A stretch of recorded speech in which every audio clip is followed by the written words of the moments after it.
Hey everyone, this is Cody and you're on the channel Cody Tarot. So for today's pick a card, we're going to be doing what is coming in love, but your journey towards it. So I'm going to be pulling cards to represent your journey to finding love. So your next lover, your next love interest, whoever that next love situation will be, I'm going to be going through the journey to discovering that love, right? So yeah, that's pretty much what the reading's going to be about today is your journey towards love. And without further ado, let's get into the piles. Most of you know how a pick a card works, who've come or returning to the channel. But if you're new here and this is the first time you've ever watched a pick a card, basically you choose one of the crystals before you, the one you're most drawn to. Then you go to the description box or the comment section below, select the group with the corresponding crystal and timestamp next to that group. Select that timestamp and it will fast forward you to your specific reading all about your next love journey or your journey towards love. So what's going to happen up until you find the one? Yeah, so without further ado, let's get into the groups. I'll show you guys the crystals one by one, and then you can select your crystal, and then we can get on with the readings.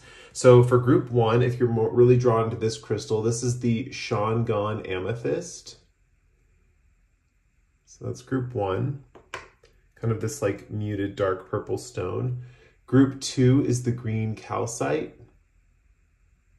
So that's group two.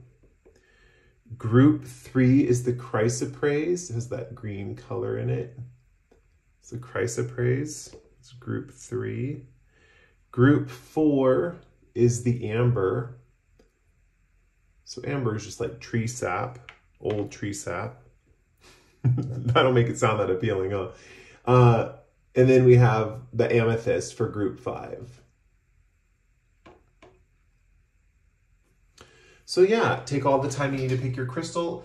If you're having a hard time picking your crystal just by looking at them briefly and then me showing them to you, you can always pause the video here if you need more time to select your crystal or to tap into your intuition, find that centered space to select the correct pile.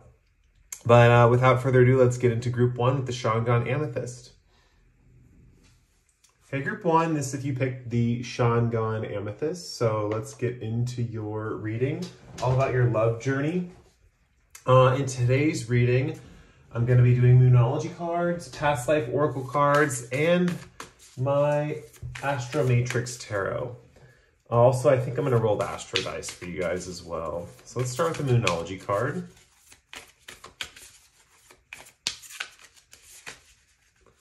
And we have this one. I want to hold your vision. Okay. And let's get a past life oracle card.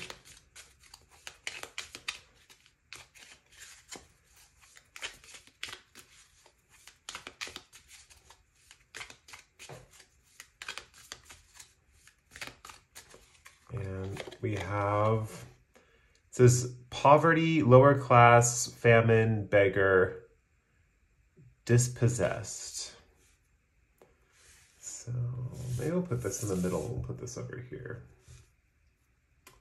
That seems like a better layout. Then I can put the, don't mind me just organizing the table. It takes up most of my time doing these readings. Okay, so let's see, let's roll the Astro dice for you guys. We have Mars, third house, and Capricorn. Okay, and then I'll pull the tarot cards and we'll get the journey with the tarot cards.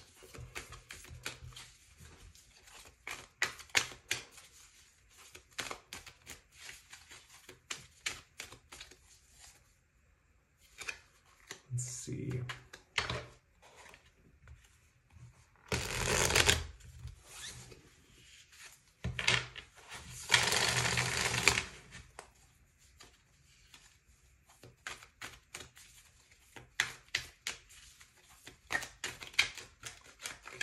The journey, we have 5 of Swords, 8 of Pentacles, 7 of Swords, and 10 of Cups.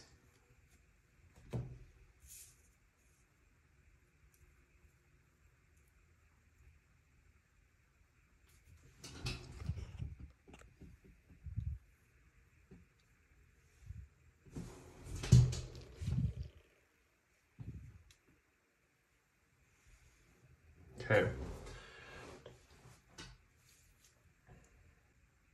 Okay, let's get into your guys' reading. So, first, with the poverty card is the past life here. This card is telling me that especially in love, or just in general in your journey in life, love could be included with this. Actually, I'm seeing that like love could be mixed in with this. But in a lot of previous lives, you were very poor. You had moments where you were starving and you had to like steal food or like just to get by in your past life. And this is kind of where you're starting off on your love journey. Not like where you're starting off, but this is kind of indicating where you've come from, at least in past lives, and how you kind of started this life out essentially. So I see that you guys have really, with the Five of Swords here, have had to push your way to the top. You know, we also have Capricorn energy here, which is like the mountain goat that's slowly climbing to achieve that goal step by step, building it step by step, building that structure. You know, what I'm seeing here is that kind of in the earlier part of your life, maybe money or resources had a bigger effect on your personality and what you were desiring at the time growing up. Maybe you guys didn't think about love too much is kind of what I'm seeing. Also, the interesting thing here is that I think you do start to think about love, or you're thinking about love right now, obviously, if you're watching this reading and you're curious about it. But I don't see it's like the main thing in your life all the time. It's almost like as you've grown up, you are more focused on how are you going to get by? How are you going to survive? That kind of thing. Which is fine. I mean, if you're coming from these beginnings, right? You can just say you're coming from humble beginnings, you know? But for you guys, I think it was a little bit darker than that. And I think you all realize this. I don't even know if I need to do a trigger warning because I feel like a lot of you realize that you came almost from nothing and you had to fight your way to the top. Is kind of what I'm seeing, especially with this Mars energy here.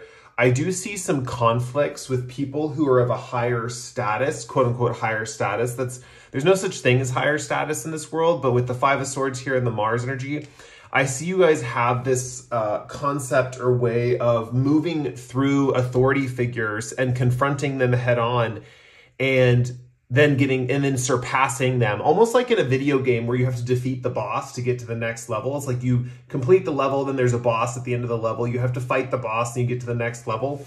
I'm seeing you guys kind of have this way of tackling larger than life figures and in a way overcoming them. You know, this could also be challenges in general, like if it's not personified into a person, right? With the Five of Swords here, this could be challenges in general. Like there could be big challenges in life and you've had to muster up your strength, your courage and determination to overcome them. I think it's interesting because even though you started out in a very poor place in your life, with the Mars energy here, I think you have a lot of energy and vigor to overcome these obstacles more than the average person does, is kind of what I'm seeing. I think you guys have a way of tackling things with like energy, but also determination. We do have Mars and Capricorn here. So this is a possibility. You guys could have kind of like a Mars and Capricorn kind of vibe or a Mars and an Earth sign kind of vibe where it's that energy and that, like movement and motion, but also in an Earth sign. So it's stable. We also see this again here with the Eight of Pentacles.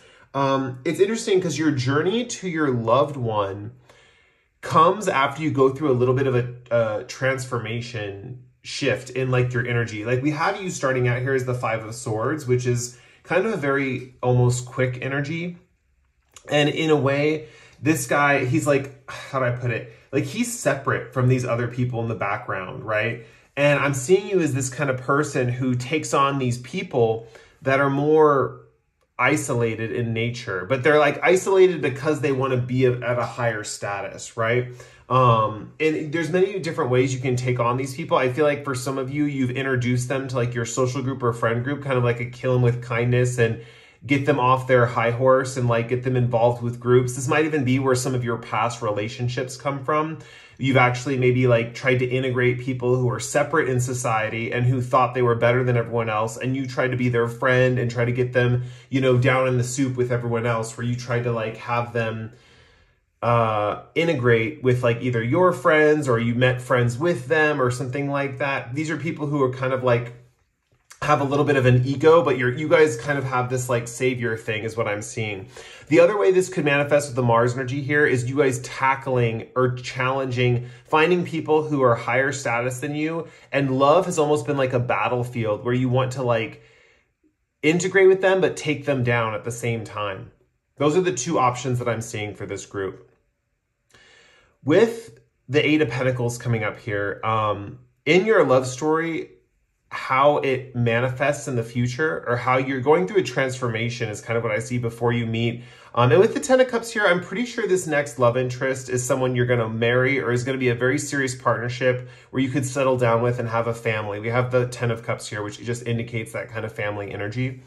But with Eight of Pentacles, you go through a little bit of a transformation where you're a little less confrontational, or a little less about like, I'm going to save you, or I'm going to integrate you with other people. And I see you more focused on your own projects here with the Eight of Pentacles. It's almost like you start to center around yourself and your own wants and needs as far as like material resources go, and money, and like things in life. And I see you slowly building towards those step by step.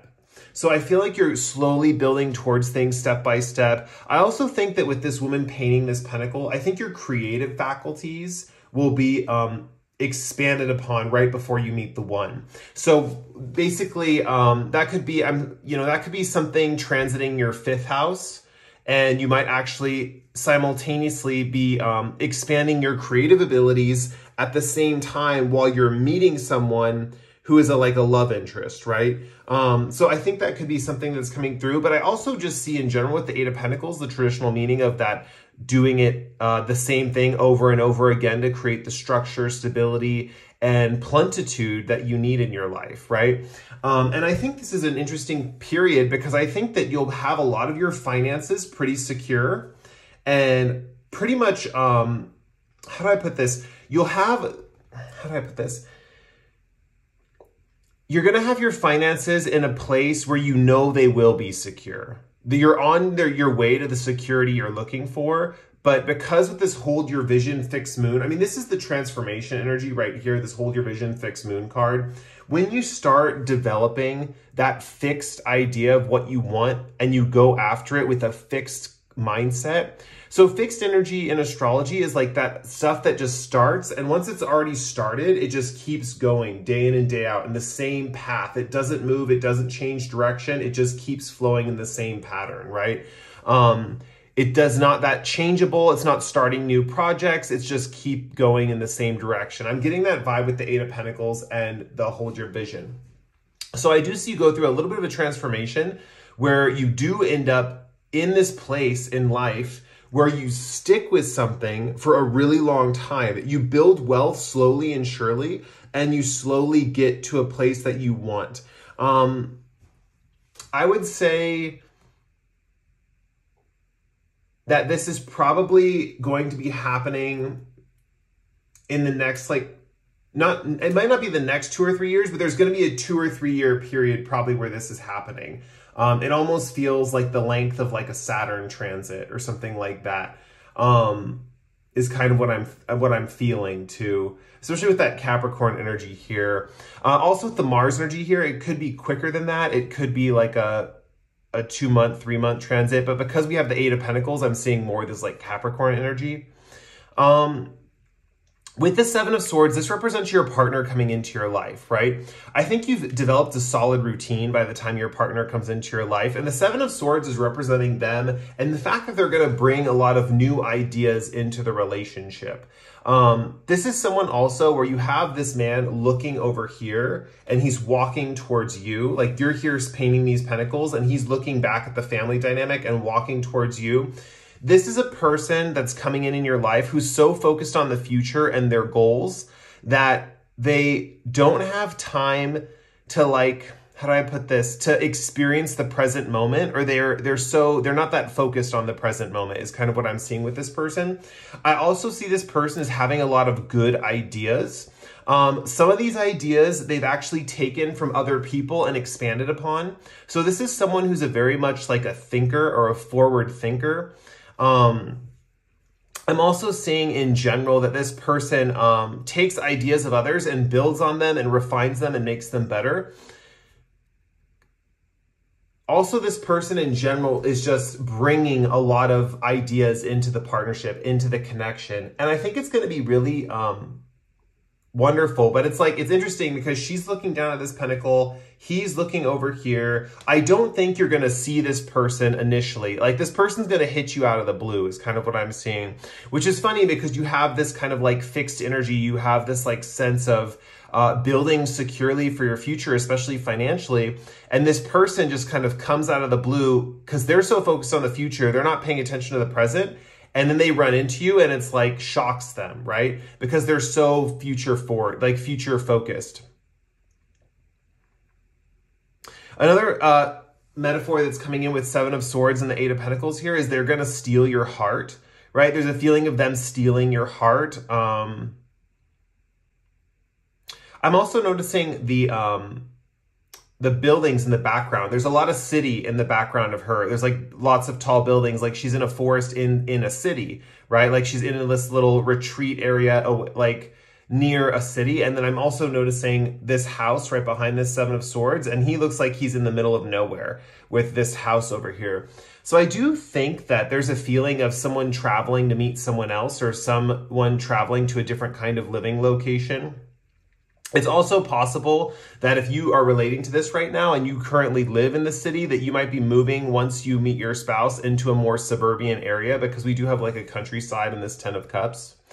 But anyway, once you meet this person, it's almost like you collide into them. Like there's a feeling of just colliding into them, or them colliding into you, and it just going off from there, right? With the 10 of Cups here, this is indicating your like long-term commitment with this person, or the end goal with this person. I think you're actually going to either move in with this person or start a family with this person. Another thing too with the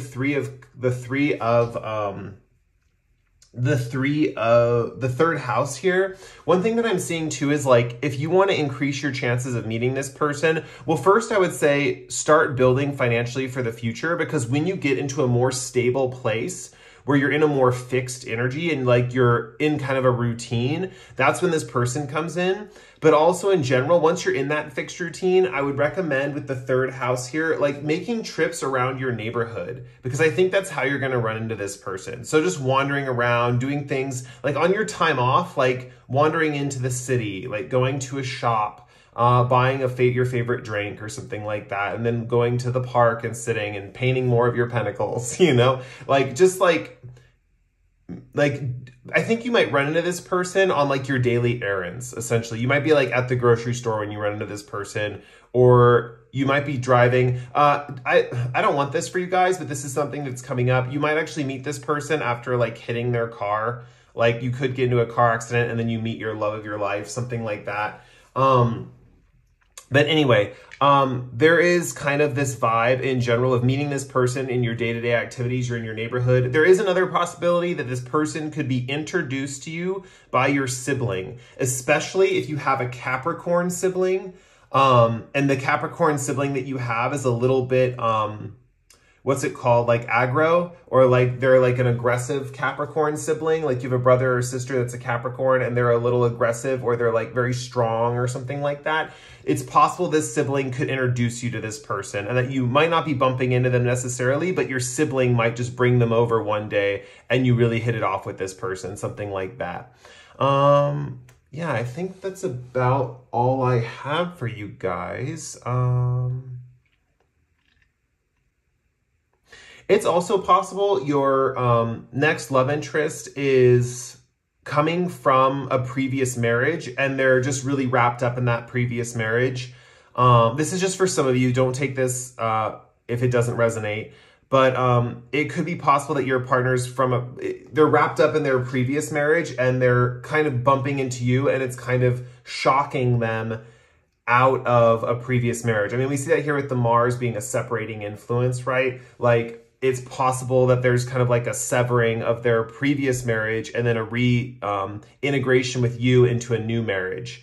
Withhold your vision. This is really coming through as far as like your long-term goals. Like I said at the beginning of the reading, most of you watching just have a lot of long-term goals to be really wealthy or to have money and resources, so you're not always wondering when where your next meal's coming from, or you're not wondering like, when's the next time like I'm gonna be able to afford this thing that I want. You know, I think that you guys are moving into a consistent energy of making resources and money. That's why I feel like this is going to come at some kind of a Saturn transit or something to you guys or something like that, because I think Saturn might enter a sign or something like that, and then you might develop into this kind of like hardworking, routinized, like building for the future kind of energy. And I think that's the energy you want to be in before you meet your person. It's like you're going to meet your person, right? That's like the energy you're in right before you meet them is kind of what I'm seeing.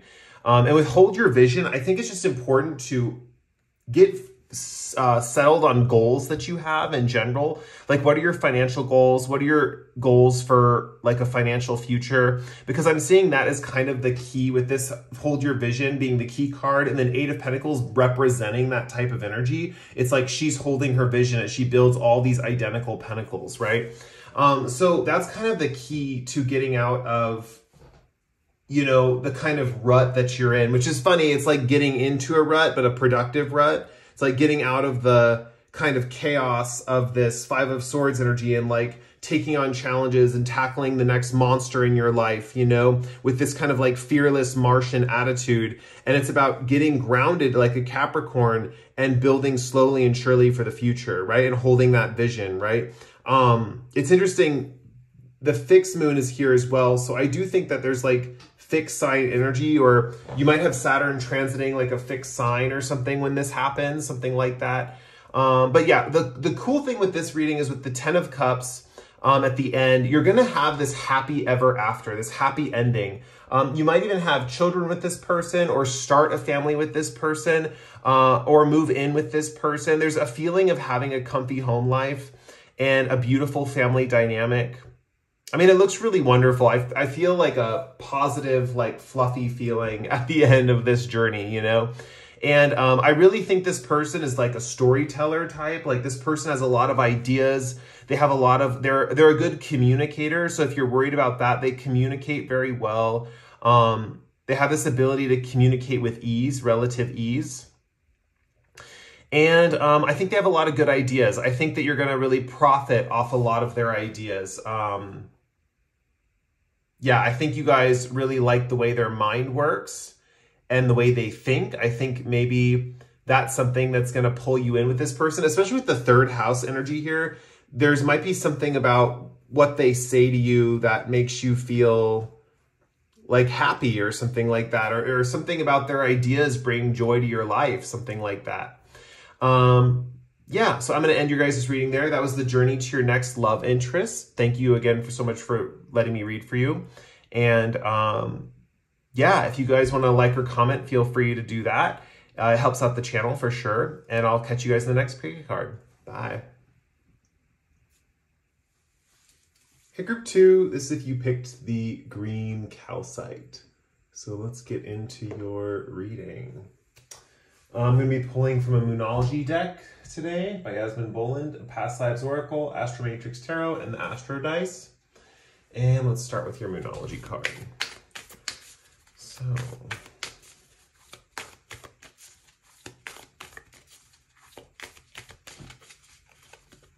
and we have Work Through Your Fears, New Moon in Scorpio. Let's get a past life card.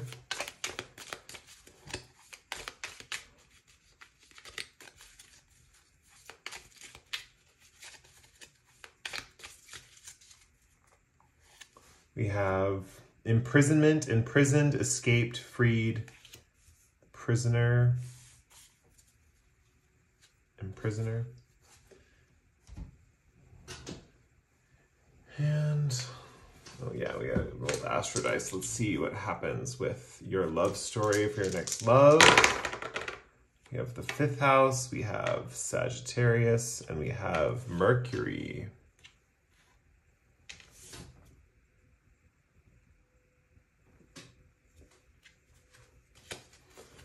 And let's get some tarot cards for the actual love story to see what's coming up with your next love and how you'll meet them in the story to meeting them.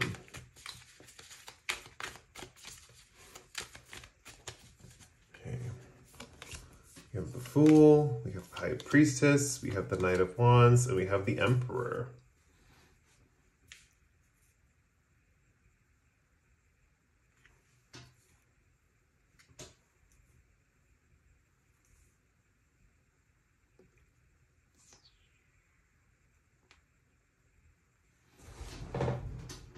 Okay.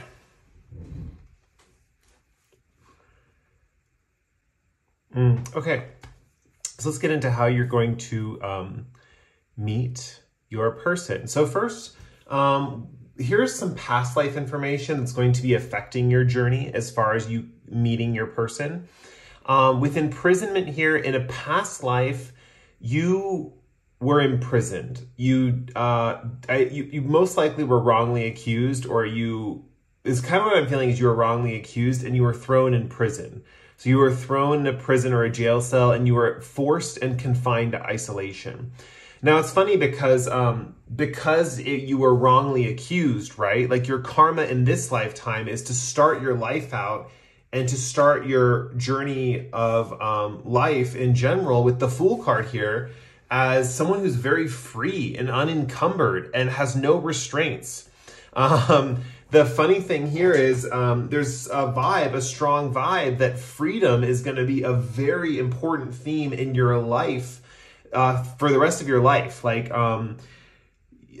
there's not many like transformations in this specific area. It's like no matter what, you're going to be free. You're going to attract free partners. There's something about freedom and even your love interests that have this sense of freedom about your guys' connection. Now, it's interesting because I do see in the connection that you want someone you can be committed to.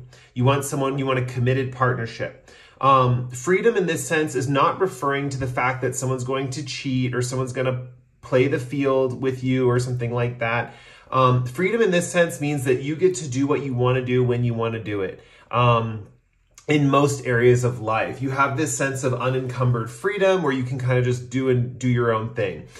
With the dog here in the Fool card, the dog kind of is the warning that like, you know, tells the Fool like, oh, you're about to fall off a cliff, right? So I do think you have certain friends and family members that love watching you be free as a person, love watching you do whatever you want to do when you want to do it. And then they kind of just warn you every once in a while, like, maybe don't do that, or maybe don't do this. And you're like, oh, that makes sense. And then you just kind of stay free and you do your own thing. It's almost like with the Fool card being the first card in the tarot or the 0 card in the tarot, it represents childhood and innocence and just wanting to explore and like that moment when a baby can like first learn to walk or crawl and it just wants to go everywhere, right? That's kind of the vibe that I'm getting of your like inherent nature in this lifetime and what you're meant to experience. So if you have, any worries about like, am I meant to be this free? Like, I know that sounds like, you know, if anyone else was watching this pile, they'd be like, you know, lucky person, you know, like they just get to be free and do whatever they want. Like,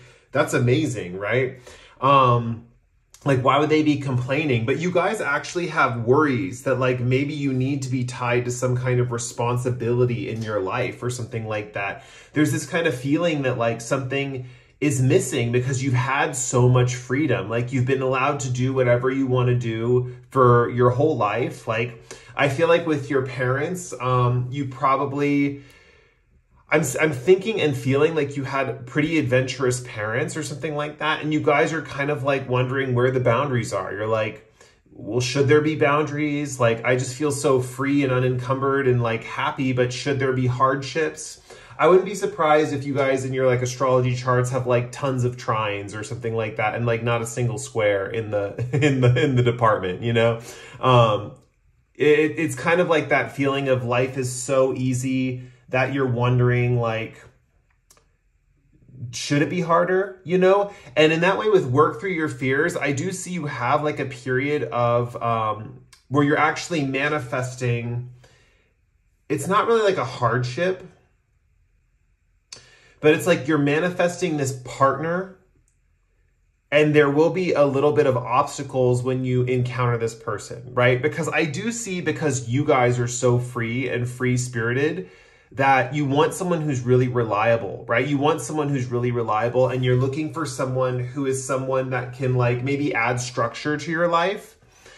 Because there's this, in a sense, there's this desire for structure just because you've never had it in this lifetime. But I'm telling you, you had really heavy Saturn influences in your past life. That's why you're so free in this life, because you really, in your last lifetime, you went through it, right? Like you went through it, like you were in prison, you were put in jail, like you were isolated from your loved ones, like you had a really tough time of it in your past life. So this life is supposed to be a reward for having to deal with or being wrongly accused in your past life, right? Like that's the flip side of this in this lifetime that you're getting.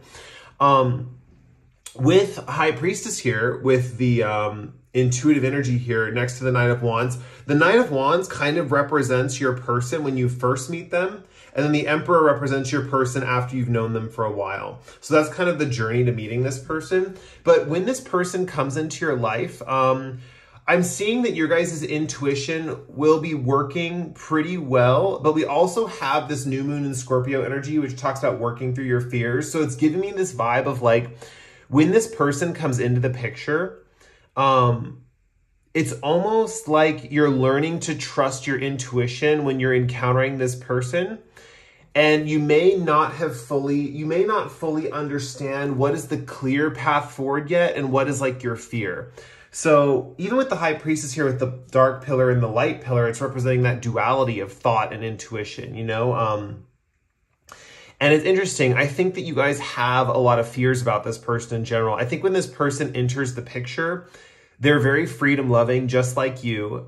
They seem to be like a playboy or a playgirl. Like this is someone who seems to be a big flirt, and I think they are a big flirt in general.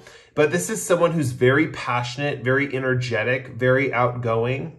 And you guys are also like that to some degree as well. I think you guys are more just the epitome of freedom without necessarily being like energetic or outgoing. You're still that type of person who appreciates, loves, and is always getting to experience their freedom, right? And with the High Priestess here, there's going to be a kind of interesting dynamic when you meet this person. There's a few things. So the first thing is that you're going to be a little hesitant because in your mind, you're thinking, I want someone who's structured. I want someone who's responsible. I want someone who is reliable, right? Like I'm so free-spirited. How can I be with anyone who is not reliable on like first presenting, right? And that's what's interesting here is this person seems like you a lot when you first meet this person. And that's throwing you off your game a little bit. You're thinking like, I have all this freedom and stuff, but I need a little bit of structure is kind of the vibe that I'm feeling from you. But the thing is with the High Priestess, your intuition will be telling you a different story. Your intuition will be pushing you ahead. Your intuition will tell you there's more than meets the eye with this person. And you'll have that little voice in your head. It might be a little voice. It might be a little feeling. It might be like a tingling sensation, whatever your intuitive little knowledge is with the High Priestess, there's a feeling of knowing beneath the fears that this person is right for you, right? But there's a lot of like surface level fears, right? Because we have new moon in Scorpio, and honestly, like with Scorpio energy, it's about investigation. It's about digging deep and finding out what's going on. And with a new moon, this is the beginning of that phase, right? So that's where you have those fears crop up, where it's like, how am I going to figure out how to overcome these fears? Oh yeah, that's right. I got to investigate and I got to dig and I got to figure it out. So that's kind of what's going on here. And I think you're going to kind of like go through a little bit of an intuitive awakening before you meet this person. And it's interesting because they're kind of in the picture when this is happening. So I do see you kind of meeting this person soon. We also have the Mercury energy here, which is indicating like the transit of Mercury reminds me of something that's happening quicker or something that's going to happen sooner than later. I think this person's coming into your life sooner than later. It could be when Mercury's going through Sagittarius, something like that. But yeah, with the 5th house here too, I think this person, the sex is going to be off the charts, right? Like with the 5th house, the Knight of Wands, this energy is like someone who is like so good in bed. This person's so good in bed. And I think that scares you a little bit because you're thinking like, wow, if they're actually so good in bed, right? Like, you know, maybe they've been around a lot or they have a lot of experience, something like that. And I think this person is kind of like that playboy, playgirl type of vibe on the surface, but your intuition is definitely telling you there's a different story, definitely telling you there's a different story. I also think that this person with the Sagittarius influence here is a big adventurer. I think this is good for both of you in the long run. I actually don't see you guys going on too many adventures when you first meet. You might. But the main thing that I'm seeing in the long run is that you guys will be able to go on crazy, wild adventures together and have so much fun doing them. I see a lot of vacations, romantic getaways, events in your life. I see with the 5th house, like possibly children or hobbies or creating something with your partner, like being really creative or artistic with this person, and doing like collaborative, creative projects. And I think that this is interesting because if you're curious about this person's long-term potential or how they're going to be when you guys are settled down into a loving connection with each other, with the Emperor card here is they're very organized. They're actually very organized. Their hidden self, the self behind the facade, is an organized, authoritative person, right? And I think that's something that you guys do need, but you don't need it. How do I put this? I'm going to give you a metaphor for this example, right? It's like someone who maybe has been on a diet for like, this is going to be a weird metaphor. Bear with me, guys. Someone who's been on a diet for like 5 years, right? And maybe their body is lacking a certain nutrient, right? Like maybe their body is lacking like some kind of vegetable they haven't had in 5 years, right? And they just keep imagining this vegetable. They're like, oh my gosh. For example, we'll use kale, for example. Maybe you used to eat kale and there's a kale shortage in the world. You can't have kale. And for 5 years, you've just been craving kale. And all you want is kale. And you know kale's good for you, right? Like, you know kale's good for you, but you're like, I need all the kale in the world. It's like looking for the type of personality that's an extreme embodiment of what you need, when really you only need a few pieces of kale to keep you sustained and to keep you going. So what do I mean by that? It's like this vibe of like needing structure, but not all the time, right? Because I think you've had so much freedom in your life and so much unstructured, how do I put this? Like a lifestyle that you crave that structure a little bit, but it's not about looking for the exact person who's the most structured, right? It's about someone who has structure within them and they use that structure, but it doesn't define their core personality.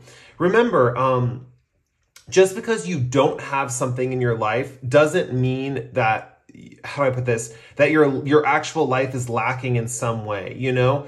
Man, I'm trying to think of a good example. It's like overcompensation. It's like when you run into someone who has the structure, like if you ran into someone where it was like this, right? And the first thing they were was the structure, and then their playfulness kind of came out in little bursts or indications of little moments of playfulness, you guys wouldn't be happy. I think ultimately you guys do like to have a free lifestyle, and then maybe someone enforcing rules every once in a while, right? Like maybe someone throwing in a rule or two every once in a while and not necessarily being that like authority constantly, you know? Because that would be very suppressive to your natural instincts and what you're meant to experience in this life, right? Remember, in your previous life, you were imprisoned. And who imprisons people? The government, right? Or who imprisons people? Police officers. Who imprisons people? Rulerships, emperors, people who rule or authoritative, who make the rules. So you don't need someone who's rules first and passion later. You need someone who's passion first and rules later.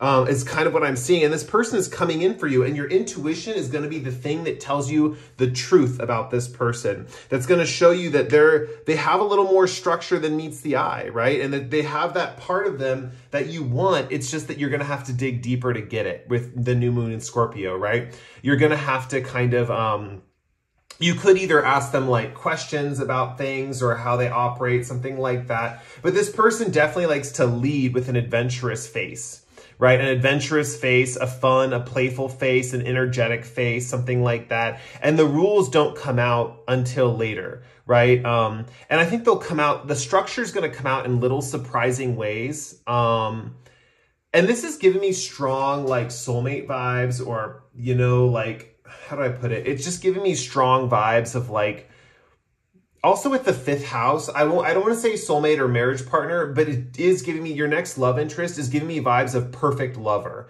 right? Perfect lover. It's like, especially with the 5th house here representing sex and the Knight of Wands representing sexual energy as well. I think this person you'll be very adventurous with in the bedroom in general. Scorpio is also a very sexual energy, you know? So I think you'll be very adventurous with this person in the bedroom. And I think they're going to provide just enough structure to keep it very interesting in your intimate life, which is really cool.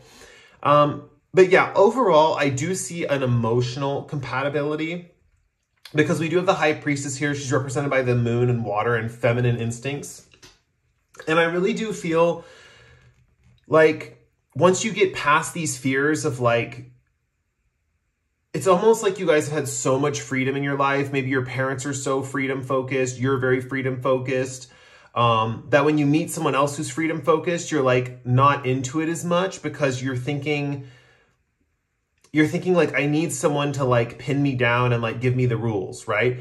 But really, I think if you had someone like that who is doing that 100% of the time, or who led with that first, it would be very contradictory to your innate nature. I think you guys don't realize that your nature of freedom lovingness and how you like to be and be free, being a free spirit, is so fundamental to your personality, not just how you were raised. Like this, it's not fully like nurture, right? This is partly your nature, right? This is partly who you are.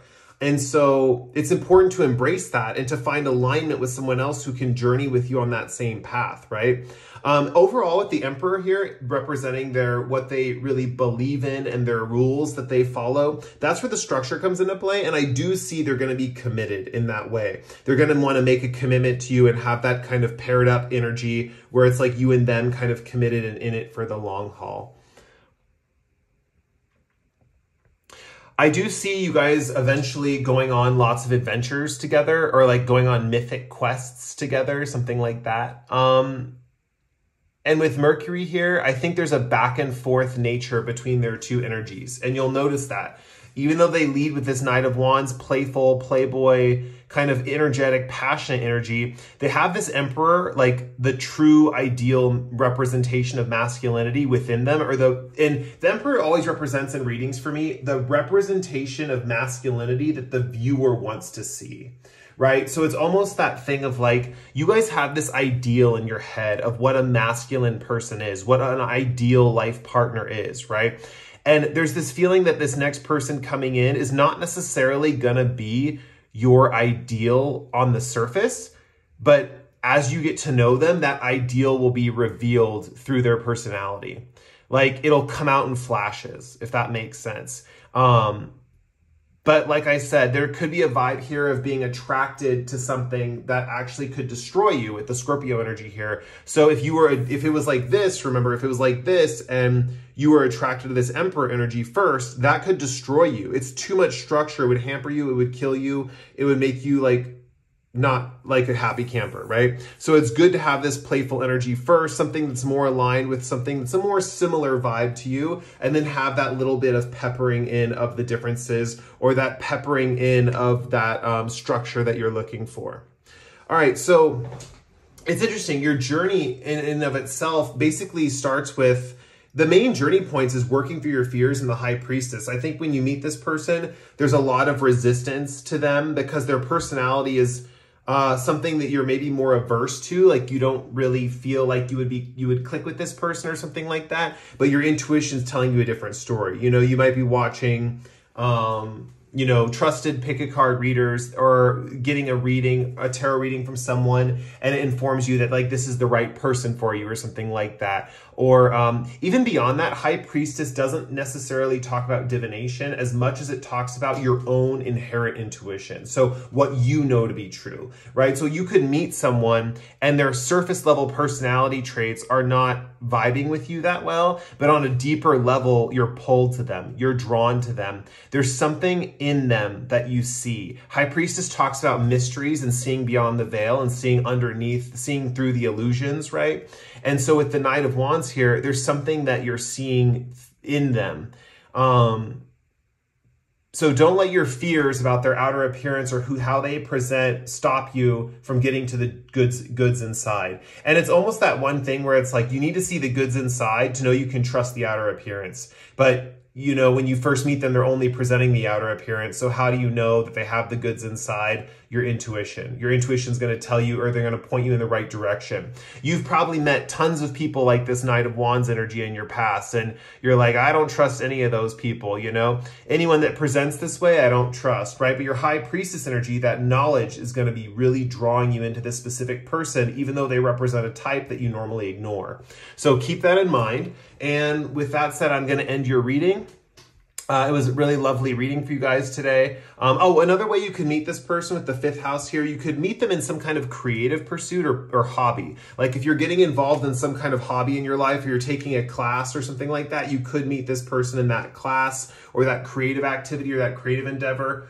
With 5th house representing children, you could also meet this person like if you have children and this person has children, you could meet them through your children, like your children are playmates at school or something like that, or you meet them at a parent-teacher conference. I don't know. You meet them somehow with that 5th house energy and so it's through a passion, children, or it could be like a one night, it could be like a hookup or something that turns into something deeper, something like that. And you really don't give them the time of the day after the hookup. But then once you realize that, you know, like there's something else to them, then it's like you guys keep getting closer together or something like that. Or you start giving them the time of day. You start like talking to them more, something like that. All right, so I'm going to end your guys' reading there. Thank you again for letting me read for you. It was an honor. It was a pleasure. If you want to help out the channel, just like or comment below. That always helps out. And with that said, I'll see you guys in the next pick a card. Bye. Okay, group 3. Let's get into your reading. I'm going to be pulling the Moonology cards and a Past Life Oracle card, as well as the Astro Dice, and then some tarot cards for you guys. So let's start with the Past Life Oracle card to help us indicate. Okay. We have Extraterrestrial, Close Encounter, Off-Worlder, Watcher of, let's say, Watcher of Guardian, Early Earth Dweller. Okay, and let's get a Moonology card for you guys.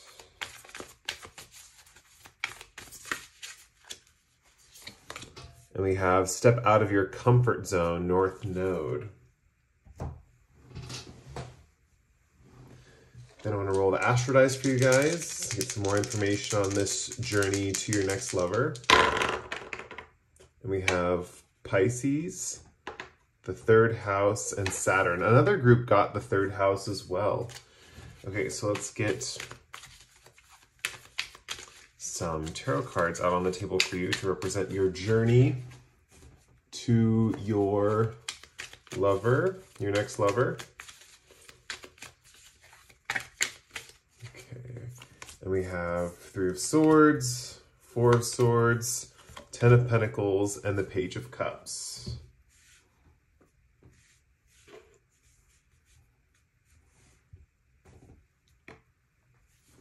Okay, so let's get into your reading. I'm not seeing the full picture right off the cuff here, but I think as I continue reading, it'll come to me. So first, we have a few things I feel for you guys. With the 3 of Swords in the position of your past, it seems very clear to me that you had a major heartbreak. I really feel like whoever this person was, with the 3 swords in the heart, it could be that this person, you gave them a few chances and they repeatedly stabbed you through the heart. Like this person, you gave them like a few chances and this person didn't match up to what you needed from them, or they didn't treat you right or something like that. This is kind of like a wound, an emotional wound, like whatever they said to you or whatever they did to you, it hurt is kind of what I'm feeling. At least your past relationship. Honestly, if you guys have not had a past relationship, if you pick this group and you've never been in a relationship before and you're just curious who the next love interest is, I don't think this is your pile or this is your group. So I'll just tell you that right now. But for those of you who've had a past relationship and it was heart-wrenching, the breakup was heart-wrenching, I feel like this is your group.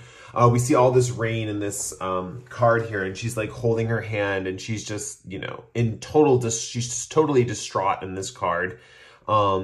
And there's lots of clouds and water around, so it's making me feel like maybe there was a feeling of like depression or drowning, or like this partner made you feel like you were drowning is kind of the vibe that I'm getting. Like metaphorically, like you would have had experience of like maybe when this person broke up with you, you felt like you couldn't breathe, and that was a very physical sensation of something you noticed when this previous partner broke up with you, was like the feeling of not being able to breathe, or the feeling that like there was something stuck in your throat, something like that. Let's go over the past life card here too, because I'm doing this with all the groups, where each group gets like a little past life influence of kind of like where they've come from in the past and stuff like that.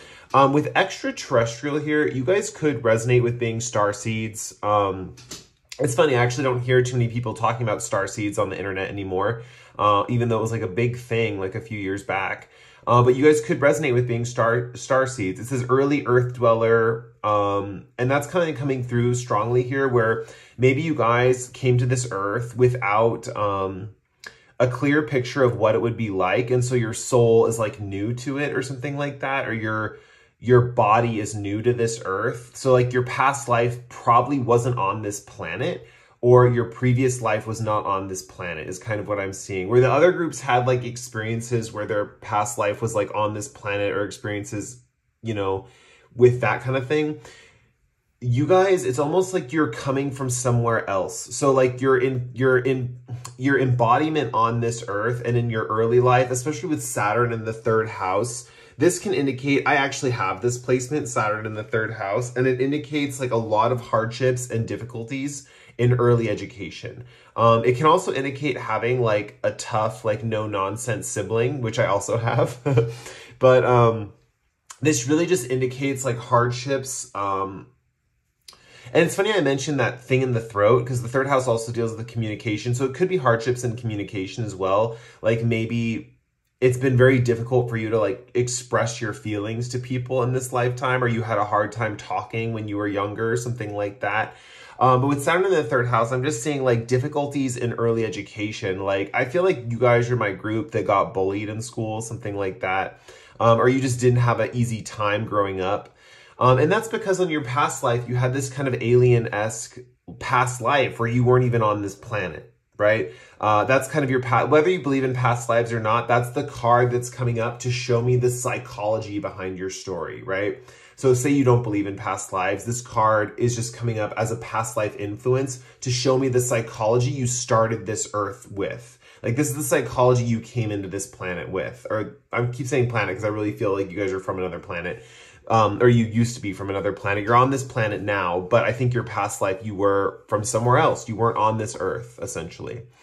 We see this again here with the Pisces energy, where I just feel like there's, and this is kind of, spoiler alert, fast forwarding to the end of the reading, this kind of indicates your person too, that your person's going to have a very Piscean type of nature to them. We see that again here with the Page of Cups and the fishes all around this mermaid person who's like has a tail, a fish tail, like it's like a mermaid, right? And the Pisces energy here. But I also think your person you're running into, your next lover, is very similar to you.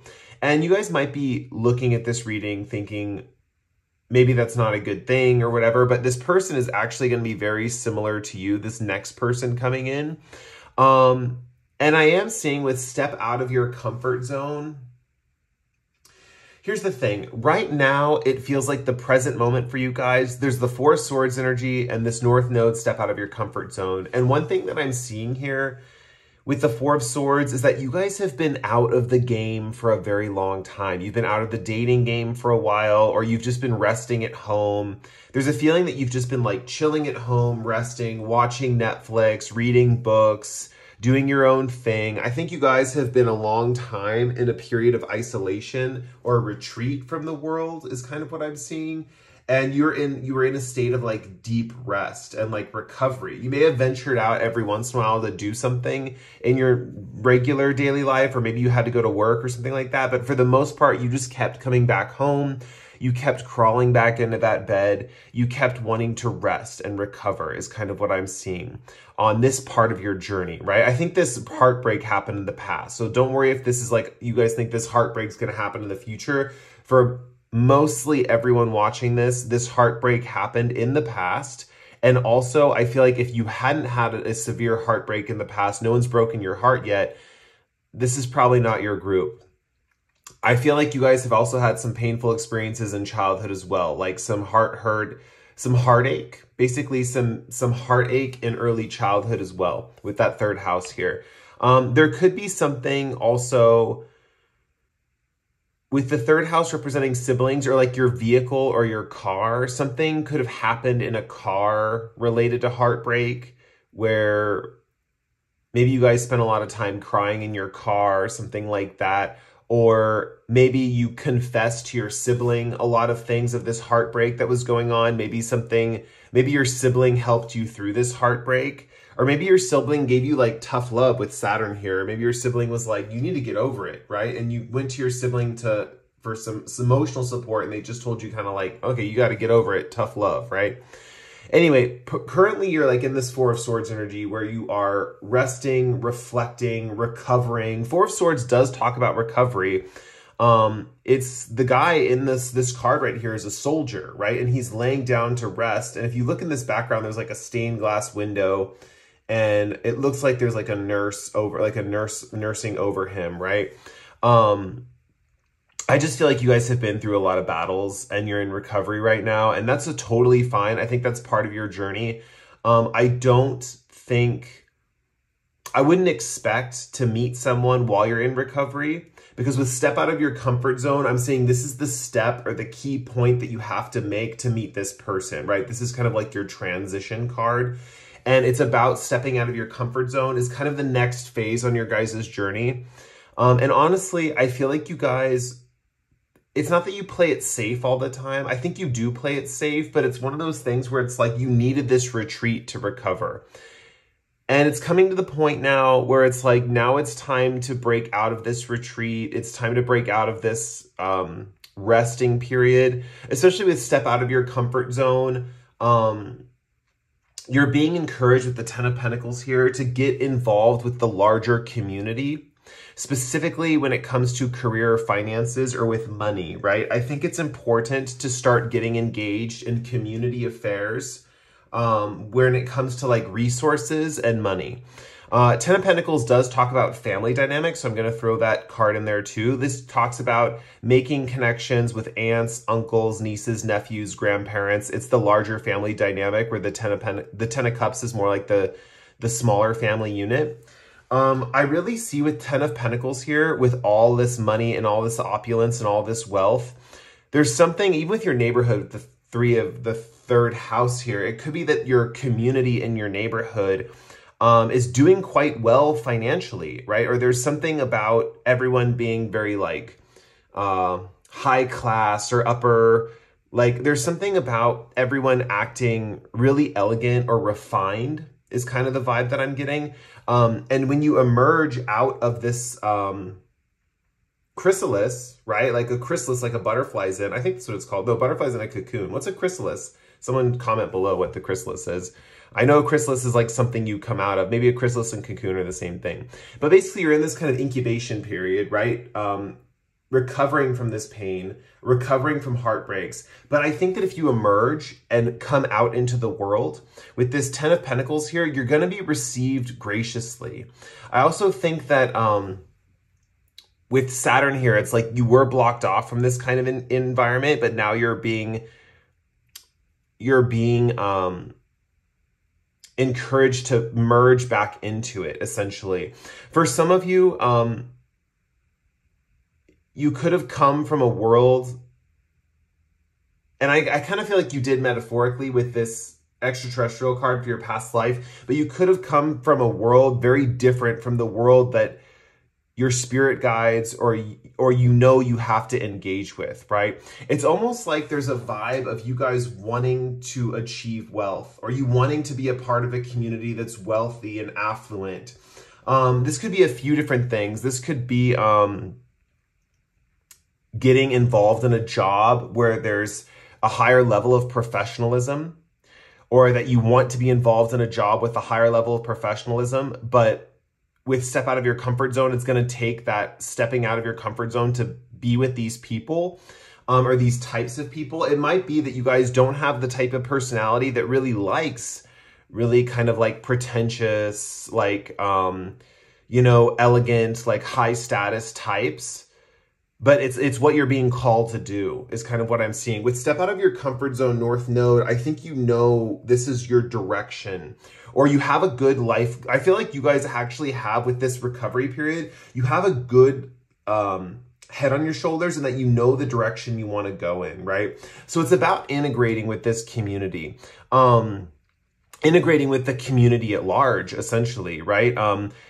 Think of all these elegant, wealthy, hoity-toity people as like people who just in general have like a mastery over this realm of this earth, right? And you need to learn from them. It's kind of, it's almost like a school, like you're going to school. That we get that again here with the third house with early education. There's a feeling of going into a school setting with this Ten of Pentacles energy. Also, one other thing that I'm thinking of right now is you could receive an inheritance.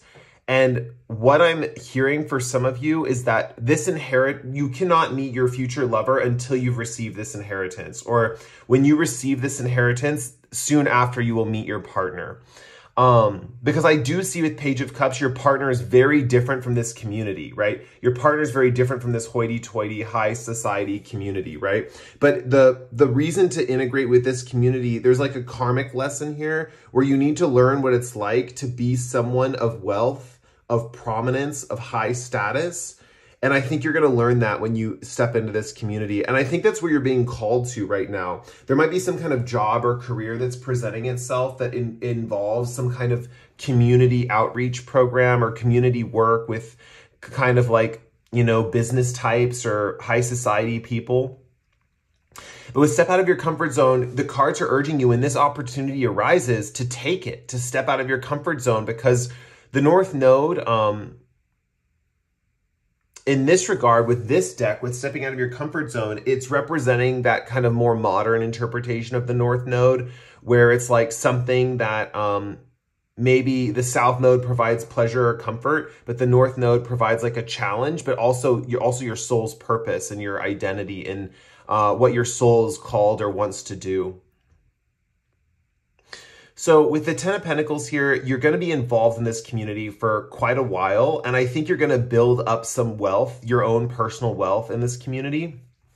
Also with the third house here, that can talk about writing. It can talk about like blogging, like writing blogs and stuff like that. For some reason, I'm feeling, what's that show that's on Netflix right now? Bridgerton. I'm getting like lady whistleblower. What's her name? I don't know her name. But it's giving Bridgerton vibes, right? Where there's like the person who writes the gossip about all the high society people, right? That's kind of giving me vibes here of that. Or like documenting things in this community, like writing things down or writing blogs about what this community is going through, something like that. Anyway, this is kind of like in this community, you meet your next lover, right? With the Page of Cups, they're probably going to be younger than you, or they're probably going to have a more youthful attitude than you do. And with the Page of Cups here, in the Pisces energy, I really feel like this person is similar to you, right? They grew up in this high society area and they didn't really fit in with the people around them. And they find kind of like a like-minded soul in you is kind of what I'm seeing. And they're kind of like, whoa, I'm so thankful I met you because you're not like all these people that I'm surrounded by.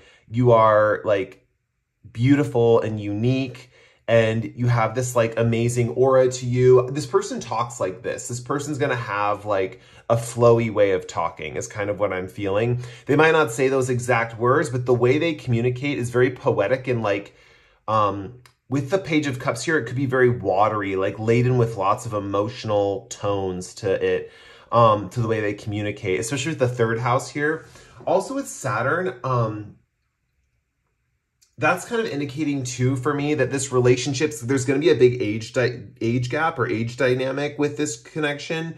For some of you, this person's going to be extremely older. It just depends on what you're attracted to, if you're naturally more attracted to older people or younger people. But for most of you, I am seeing this person is probably significantly younger than you in general. For most of the people watching, this person's going to be younger. And they're very like poetic is kind of the vibe that I'm getting, like poetic. With the Page of Cups here, I'm seeing this page like nurturing this fish. I think this person's going to be very nurturing. Even though they're younger than you, I feel like they're also going to want to help take care of you. They're going to want to treat you really well. Like this person is giving me vibes of like, you know, like the knight in shining armor that serves the queen. That's kind of the vibe that I got. And you guys are like the queen in this picture. Or, you know, a king if you're a male viewer of my channel. Like this is giving me like the knight, the page, or the squire that wants to serve the queen or the king. You know, it's funny because they come from the really rich background and you're kind of like moving into this wealthy world of wealth. And so, but I still think that even though they're younger, they have more of like a admiration view towards you guys is kind of what I'm saying. They admire you a little bit more than, it's interesting. They look up to you even though you're not from this world. And that's one of the reasons why they look up to you and why they like you and why they're into you, right? This person is into you because you literally represent some breath of fresh air. I'm literally thinking of this Ten of Pentacles. Like for this person, this world was almost like a prison to them. And it's funny how you meet this person in this world because I really don't think that both of you are going to remain in this world for too long. But I think this world is important because this is where your person is. And whatever community or financial community this could be, for you guys stepping into this, I really think that it's just in general like this necessary step for both of you in your relationship is kind of what I'm seeing. And I would not worry too much about, because I really see you integrating well in this environment. Honestly, you guys watching this, you integrate really well in this environment and this person's used to it. They grew up in it. And I think you guys maybe move away or re-engage with this environment every so often. But I'm definitely seeing with the Pisces energy here and the Page of Cups, like the final result of this, like even though you're moving into this type of high society world, with the Page of Cups and the Pisces energy here, there's a vibe of like returning to whatever creative nexus that you two as a couple present or want to create with each other. There's almost a feeling of, you know, it's like the vibe that I'm getting is kind of like, it's going to be a Little Mermaid metaphor. So bear with me, guys. I don't know if you guys like Disney, but this is a Little Mermaid metaphor. So Ariel, right, in the original Little Mermaid, right, she goes to Ursula, right, and asks for feet, right? And so she goes up on land to find Prince Eric, right? So she's up there with the humans, which is the Ten of Pentacles energy. And she's trying to meet Eric and she's trying to get to know him and they fall in love and all that good stuff. And what I'm seeing ultimately is like, it's like if you met Prince Eric and Prince Eric was like, yeah, fuck these people. Oh, sorry, I probably shouldn't say that. Edit that out, YouTube. I think I'm allowed to say the F word once, right? In a video. Oh, well, we'll just leave it in. Hopefully I don't get flagged. Anyway, so basically it's like Prince Eric is like, screw these people. I want to be a mermaid like you. And so Prince Eric and you go into the ocean together and you guys are like, okay, we're going to live under the sea in this totally Neptunian paradise, right? That's the vibe that I'm getting here. So I really do feel like you guys,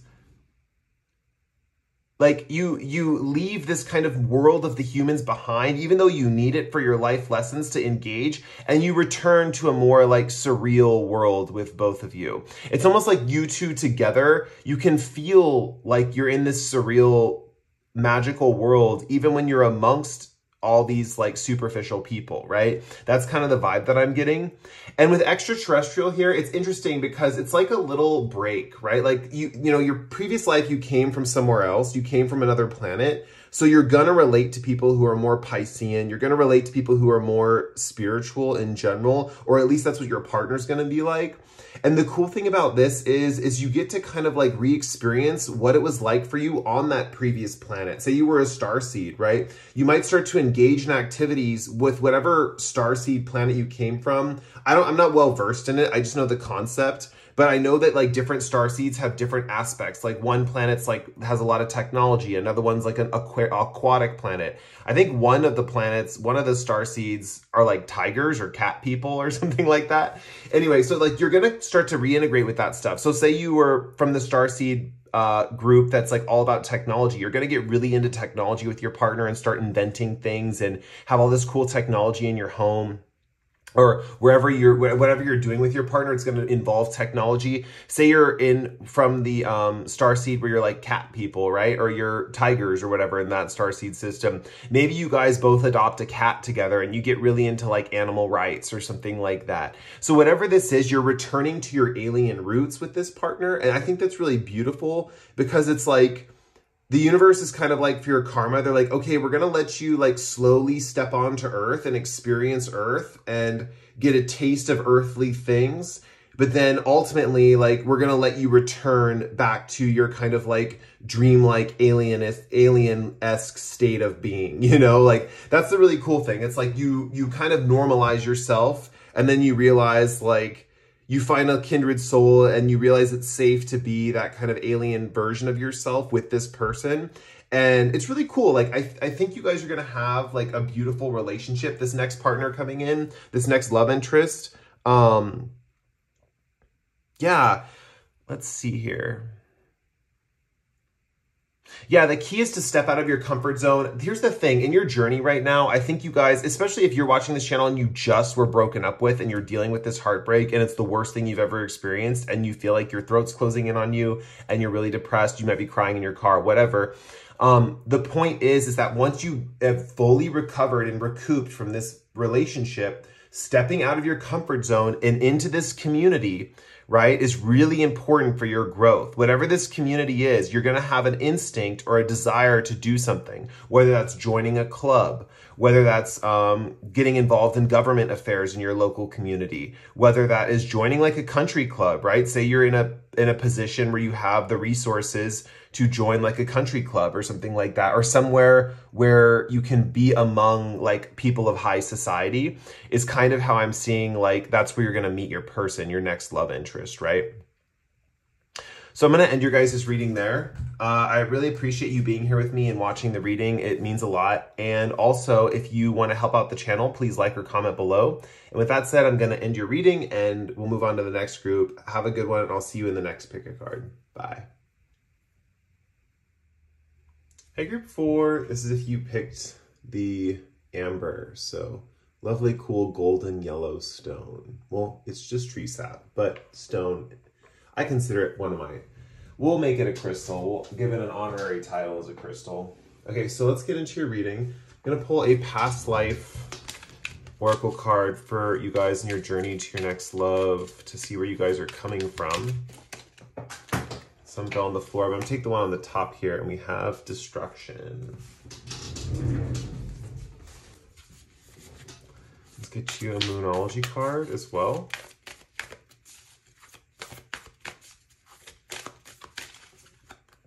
And we have believe in the impossible.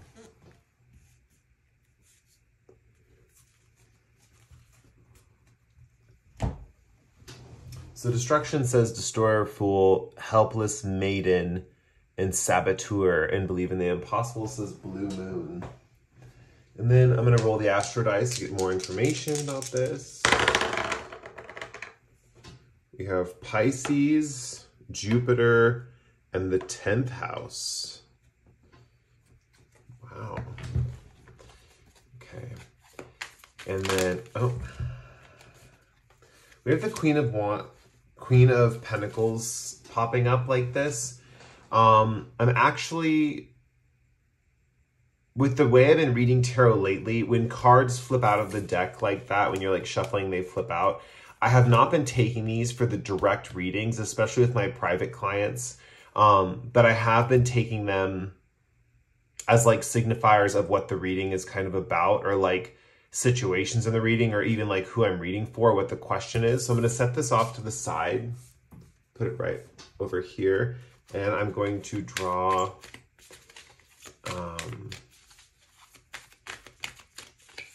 4 more cards for you guys. Let's see. You have the 2 of Pentacles, you got the King of Wands, you have the Queen of Swords, you have the Star card. Ooh, I'm getting head chills with that freaking star. The Star card is giving me tingles, almost like this glitter in the bucket that she's holding, or the ceramic jar. Okay, let's see. So going back to this card real quick, this card did come out of the deck for your guys' reading, and I do want to make a note of it. This in general talks about, it's almost like the energy you guys are in right now is kind of how I'm seeing it, or what you're personifying. I feel like most of you are personifying this Queen of Pentacles energy. With this pentacle she's holding, I often see this in my original Tarot Rider-Waite deck, of her looking into the past, because she's looking down into this pentacle, and I feel like pentacles are very earthy and like in the real sensory world. So I'm always seeing as like the past and stuff. But I also see this bunny, and bunnies to me, when I look at bunnies, like especially when I'm driving, there's actually a lot of rabbits in my neighborhood where I drive and stuff like that. But when I'm driving and a bunny crosses the road, it's a signal for me to slow down, right? And be less anxious. You know, sometimes we can look at animals in the animal kingdom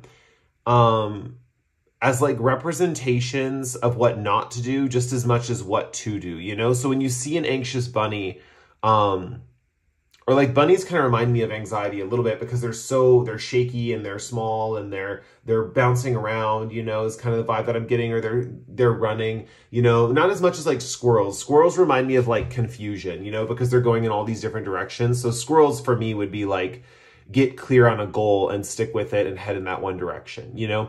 But bunnies to me just remind me, because of their inherent speed is just like slow down, take it easy, relax. Maybe you guys are really focused on your work right now, and a slower approach would be better for you guys. I'm also noticing the grapes in these cards. So something about this is going to bear fruit. These methods will bear fruit in the end. And this is just a message for you guys. And I really, the reading's down here, right? But I want to bring this card up because it did flip out of the deck. So I feel like this could represent your current situation or what you're going through. So maybe there's a need to slow down. Maybe there's a need that to stick with your career path or whatever that is, or focus on the methods that have worked in the past. And maybe part of that is slowing down your speed a bit, taking things a bit easier as they come, while still remaining fruitful and productive. So that's what I got from the Queen of Pentacles. So let's get into your romantic journey about how you're going to meet your person. Okay. It all clicked for me just now. Wow. Okay. So let's get into your reading. Well, I'm going to start with your past life card here, which says destruction. It says destroyer, saboteur, fool, and helpless maiden. One thing I want to point out in your past life, don't take offense to this, guys. This is not who you are in this lifetime. I want to be clear, but this is who you were in a past lifetime. In a past lifetime, you were very destructive, right? The vibe that I'm getting in your past life is you like to, you know, for lack of a better term, blow shit up. Like you like to like destroy things. You like to, you know, like if there was the town arson, you were the one setting someone's house on fire if they did you dirty. You know, like that's the vibe that I have of your past life. Like you guys were, and it's funny, you guys probably don't relate to this, because oftentimes what happens to us is we have experiences in previous lives and we have to encounter them in this life in a different way to like rectify the karma. So the one thing that I'm seeing with your past life is you have this very destructive nature. You were involved in some pretty shady things, specifically with destroying things. I feel like if you were in like a family situation, like you'd be the sibling that would break the other sibling's toy on purpose, right? Like that's kind of the vibe that I'm getting from you guys as far as your past life goes. Remember, that's your past life, not this current life. In this current life, what's interesting here is I see you as a little bit of a healing influence or a healer, or there's something about things in your life being destroyed in this lifetime and you having to heal them, right? Or you having to fix them or mend them. It's kind of the vibe that I'm getting. I feel like you guys have this ability to fix or mend things that are broken, but destruction kind of follows you around. I'm not going to lie. There is this vibe that like destruction is a close friend for you in this lifetime, right? Because you're getting the ghost of your past things that you destroyed in previous lives, and they're kind of haunting you in this life. And for some of you, you might be thinking like, oh, I know, it's such a shitty deal. Like things around me are always breaking. Things are always being broke, like not working correctly. For you guys, I feel like you're the types that Mercury retrograde affects the most, right? Like, you know how people complain about like their computers not working in Mercury retrograde? For you guys, I feel like you're the type of people that when Mercury retrograde comes around, things are just breaking and things are like not working correctly. And I feel like you guys have had to learn how to fix a lot of things in your life, right? Even people sometimes, it's almost like you've had to learn how to fix people. People who are destructive, you had to learn how to heal them, or something that broke down in someone else's life, you had to fix that.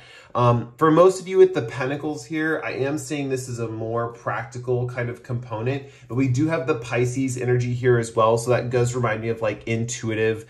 Also, Pisces reminds me of like a magnet, like attracting a lot of things, like things, you're absorbing things all the time. Like Pisces reminds me of absorbing and just absorbing everything. And so I feel like you absorb the destruction around you is kind of what I'm feeling. But besides all that, you guys are natural healers, or you will become natural healers in this lifetime. And it's interesting that the star is the final card in your reading, which actually does not represent your person like it does in the rest of the groups. Their end card represented like the situation or the person they would be with the next love. And in a way, the star does kind of represent that. But really with the star here, it represents that budding of yourself.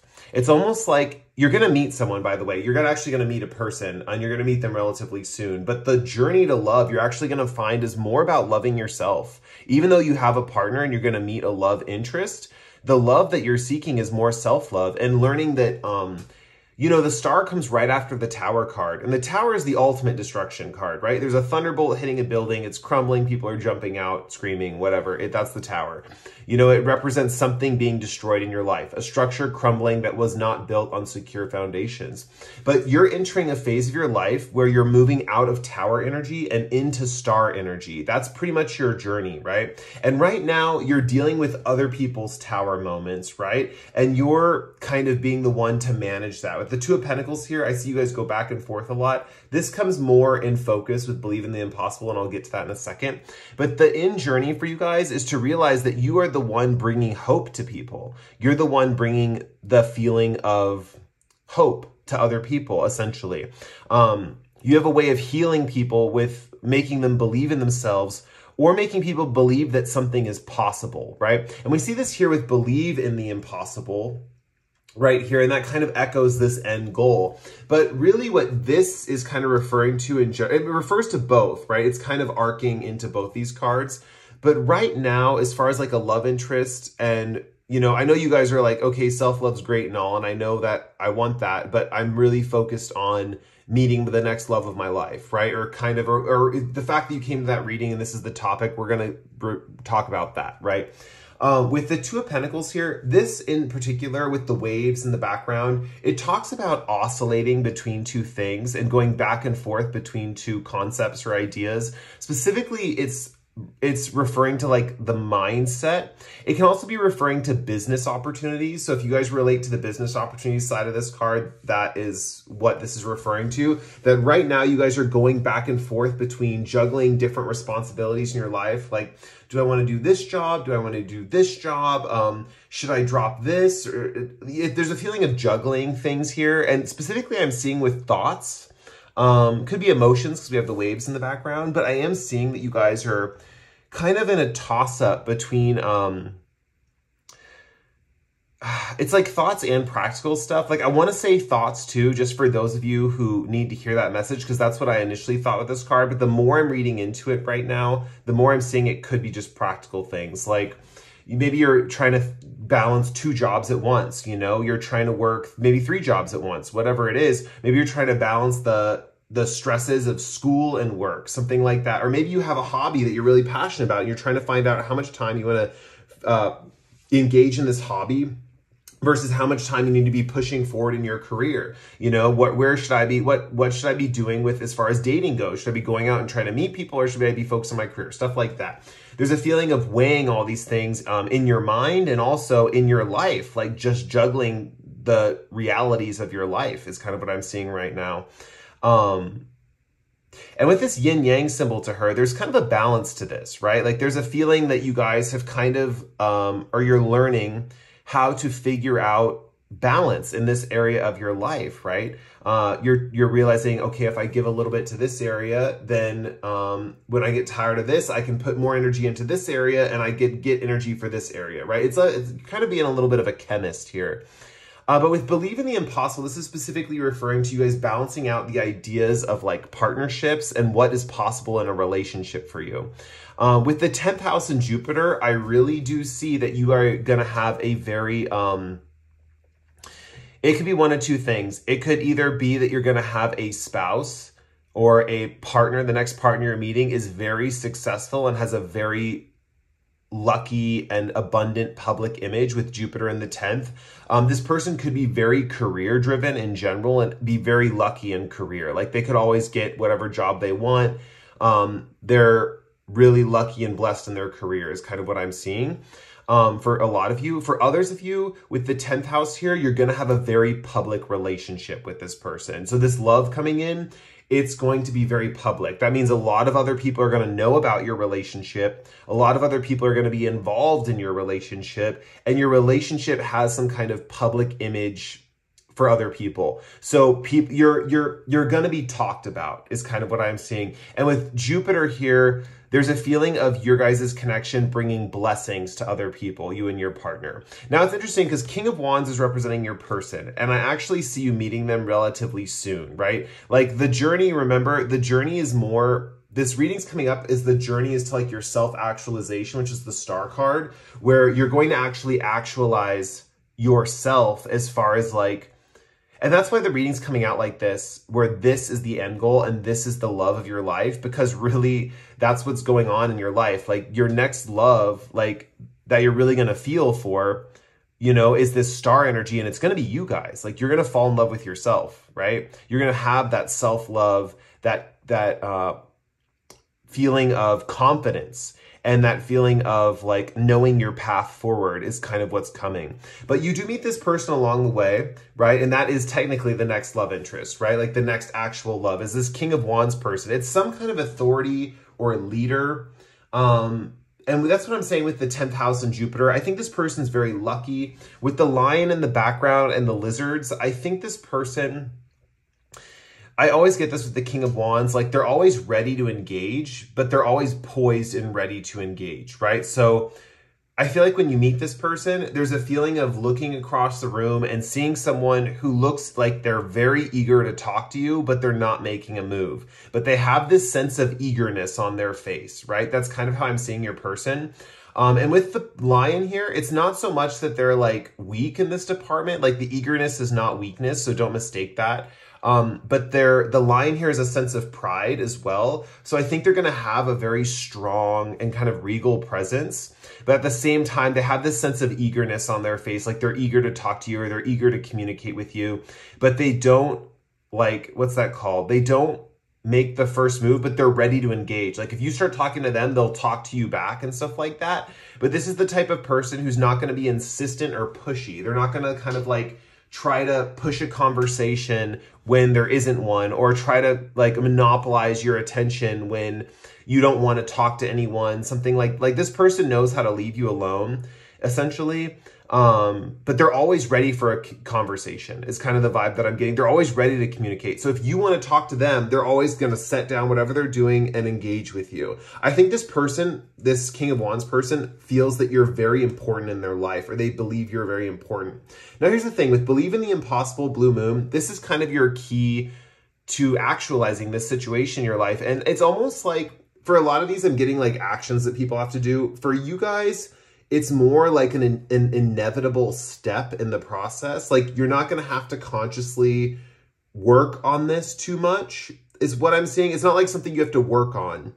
It's something that's just going to naturally happen to you. So if a lot of you are kind of like the types that don't necessarily like to work on particular aspects of yourself too often, or you like the universe to bring things to you and just have it more easy flowing, I see that coming for you.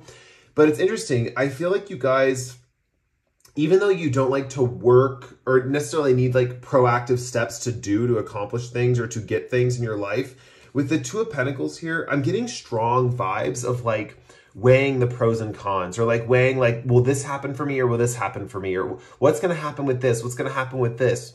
And I think one of the key moments before this person comes in is you start believing in the impossible, right? You start believing like, okay, my life has happened this way so far, but truly, when has the best things in my life come into my life, right? And I feel like it's always when you guys believe in the impossible. You believe in something that is so out there that could never happen, and then that thing comes into your life.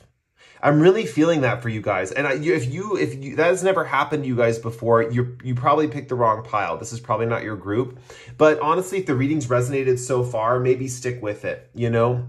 Because I am seeing that when you guys do believe that, like, it's like, how do I put this? Blue Moon talks about like something happening once in a lifetime, right? So I feel like these moments don't happen very often, but these impossible things kind of surround your life is kind of what I'm seeing. It's almost like I'm getting the vibe that you guys have this ability to not only attract like these things that are kind of like these destructive moments, right, that you have to heal, but you also attract like these impossible scenarios. Yeah, it's interesting. It's like, and with impossible here, I'm almost saying things you can't conceive of, right? It's just a matter of believing that whatever is coming is going to be the best for you and it's going to come into your life, right? Because I'm seeing here that like maybe analyzing and weighing the pros and cons and thinking like, well, this or that or this or that, right, might not be the best way to move forward. I think a belief that an impossibly beautiful future is coming for you guys is the main key to your success, is kind of what I'm seeing. So that's when this King of Wands person comes in, right? And they're kind of like this like person that you're just like, whoa, I feel like you guys are totally going to be head over heels with this person. Now, here's the thing. This person has a friend. They might be with them the first moment you meet them. This is a Queen of Swords person, and I'm also getting dynamics of the first meeting with this person as well. I think that when you meet your partner, right, they have a friend of the opposite sex, and that friend of the opposite sex is kind of like when you're talking to them, they kind of ignore you, or they turn away, or they're not engaged in the conversation, and there's a reason for this. This friend, that's represented by the Queen of Swords here, King or Queen, depending on, but it's the archetype's the Queen of Swords. They're letting you have your time to talk with this person, right? It's not that they don't want to join in the conversation or that this friend of theirs doesn't like you, right? It's that this person, this Queen of Swords, is turned away, and if you look at this King of Wands, he's turned towards you, right? You're represented by this person with the Two of Pentacles. And he's focused on you. And the friend that's right next to him is turned away because they don't want to interfere in the conversation, right? Both your person, your next love interest, and their friend are very much like, they're very with it conversationally, I guess is the best way to put it, where your person is not necessarily going to talk to you unless you really want to talk to them, or you're talking to them or something like that. But they know how to hold a conversation. I want to be clear about that. They know how to hold a conversation. They know how to talk, but they're not going to impose. They're not the type of person who imposes.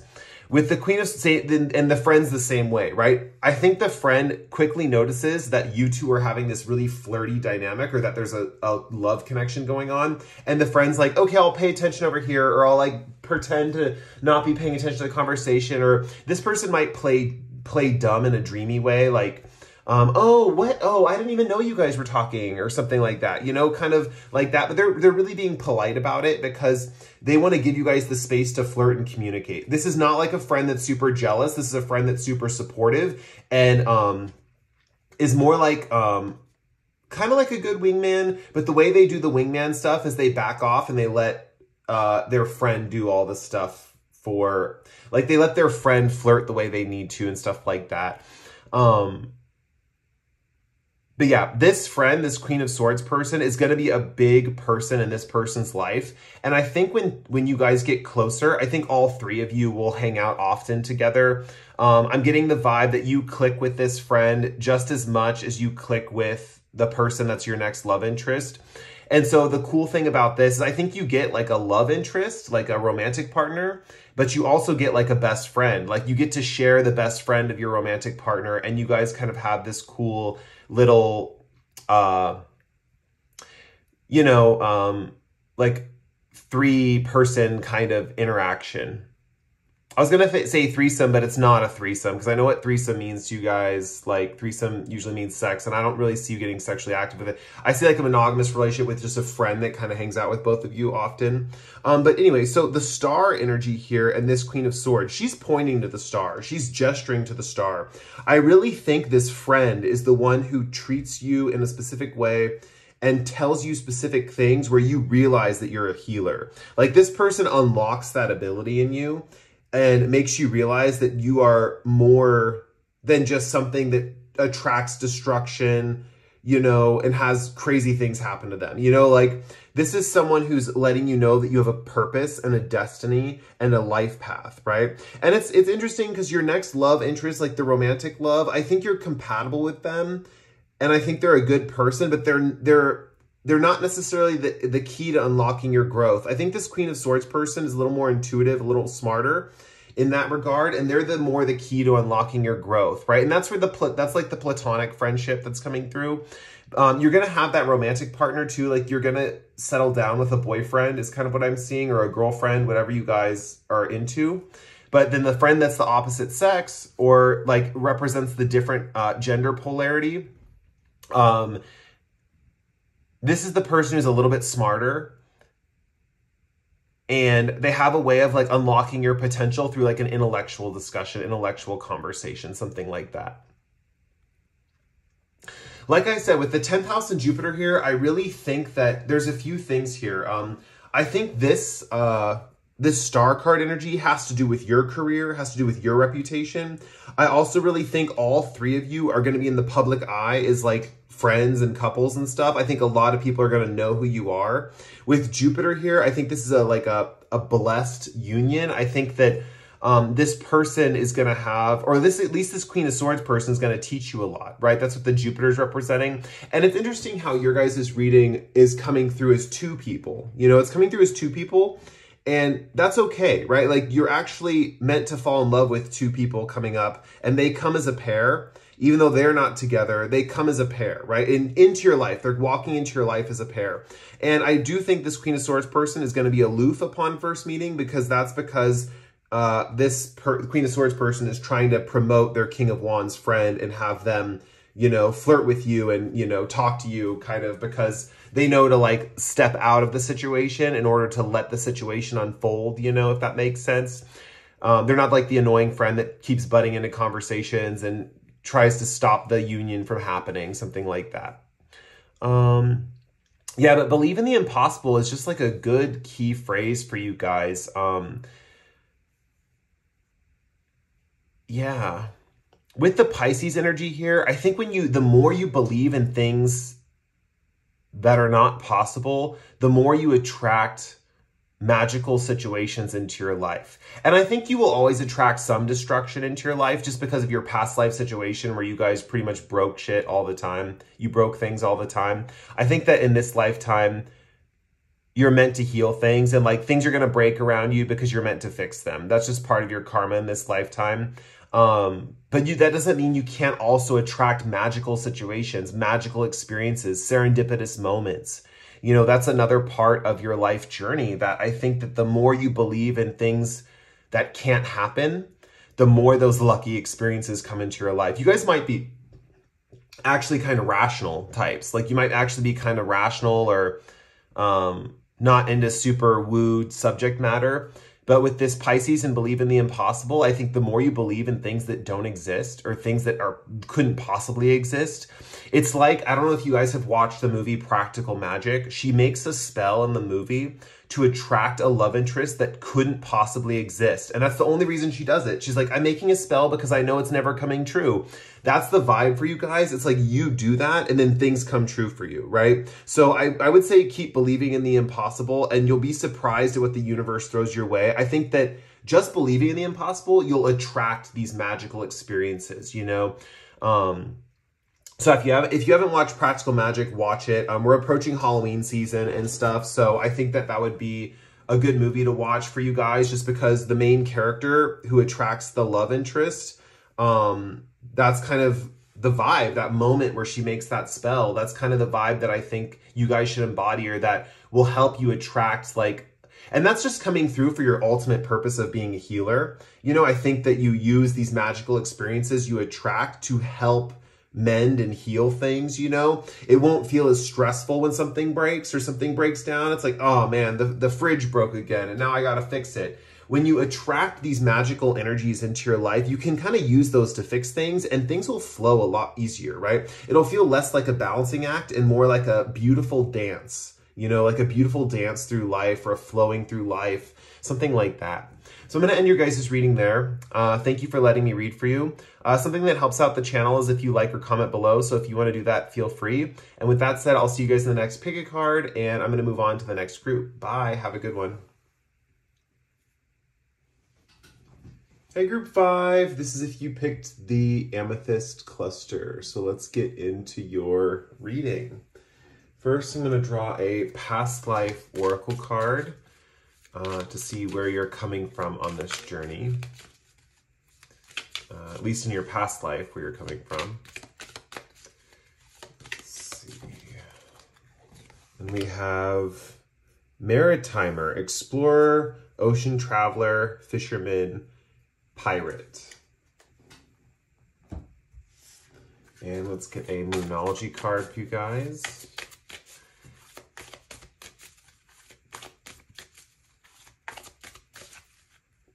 And we have, You Are Good Enough.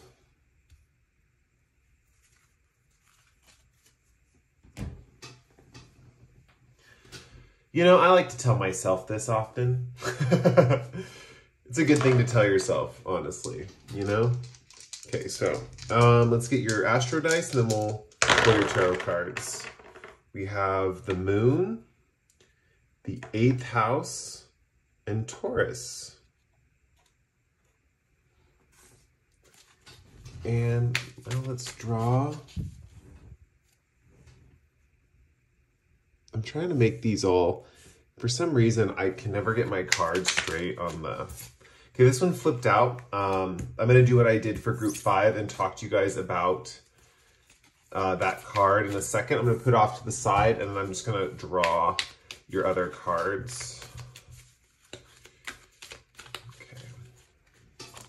So we have the Page of Swords, we have the Sun, we have the Tower, and we have the Ace of Cups. Okay.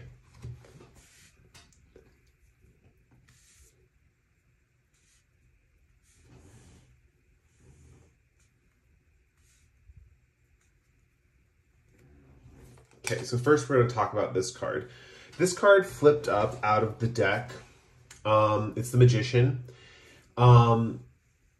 This I'm just taking as like a message for when you clicked on this reading, maybe what you're currently going through or what you need to hear right now.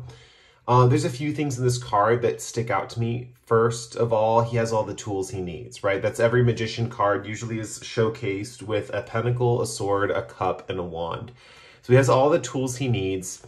I'm also noticing on this card that there is a big ball of electricity, and he's pretty much Tesla. Like, he's pretty much Nikola Tesla. So it reminded me of someone who's like an inventor, right? Who has all the tools they need to build what they need to for the future. And with the electricity, you guys could be in a phase of your life where things are moving pretty quickly. We have the Mercury energy down here as well. Things could be moving very quickly, and there could be a lot of growth, is what we see here with the plant. I'm also noticing in the plant in this card, there is a rose and a different type of flower. I don't know what that is, like a lily or something. I don't know what kind of flower that is. But there's two different types of flowers in this plant. So I do see like you growing things, even though you have like different components to what you're working with or different tools, you're combining different things, they're growing really effectively together. So that could be an area of your life that you're working on right now or you're working towards. And yeah, I just want to point that out as this card did flip out of the deck. So it could indicate stuff with the reading. It may not. It could just be an extra message for some of you who are watching. If you didn't relate to that message, don't worry. The rest of the reading might still apply. And I'll get into that right now. Okay, let's get into your reading. Okay, so first of all, I'm going to start with your past life card real quick. We have Maritimer, where it says explorer, fisherman, pirate, and ocean traveler. I think in a past life, you guys were explorers. Like, I think that you really took adventuring very seriously. I think you were either forced to go on a trip or you volunteered to go on a trip, and you really enjoyed it. You thoroughly enjoyed it. You had a great time on this journey. You had a lot of adventures. You had a lot of like crazy times, like doing all these crazy things. And it's interesting because you're probably thinking, man, that doesn't sound like who I am now. Or maybe it does sound like who you are now. I don't know. But this is kind of who you were in your past life. And it's interesting because I think you enjoyed this so much. Like, you enjoyed going on these adventures. You enjoyed traveling so much. And I specifically with Maritimer, it could have something to do with water specifically, that in a past life, you were really close, had close ties with the water. So it might be even that in this lifetime, there could be something that draws you closer to water in general, or there's a feeling of being close with water, or maybe you love swimming, or when it rains outside, you feel extra comfortable. Honestly, I feel like you guys have this energy of like an aquamarine crystal.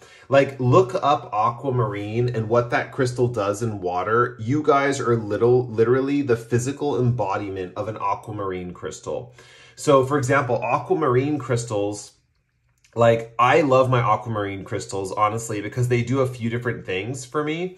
First of all, because they're a blue stone, when I do this ritual where I submerge them in water, and then like in my environment, like in my world, when I walk around, like everyone's communicating more. It's not just like people are like not talking. It's like everyone's kind of actively communicating. That's one way I use aquamarine. I'll just submerge it in water. Aquamarine, the crystal aquamarine, loves water. And I'm seeing that as you guys are like the physical embodiment of that. So for example, when you guys are in water or you're around water, you might find that your environment becomes more physically expressive. Like, your environment becomes more, what's it called? Communicative, right? I also think you guys, I know this is getting off topic from the reading, but I just want to give you this extra information because when messages come through, I really want to share them, especially when they're positive or they have to do with your character or how your natural abilities in this lifetime. I like to share that stuff too.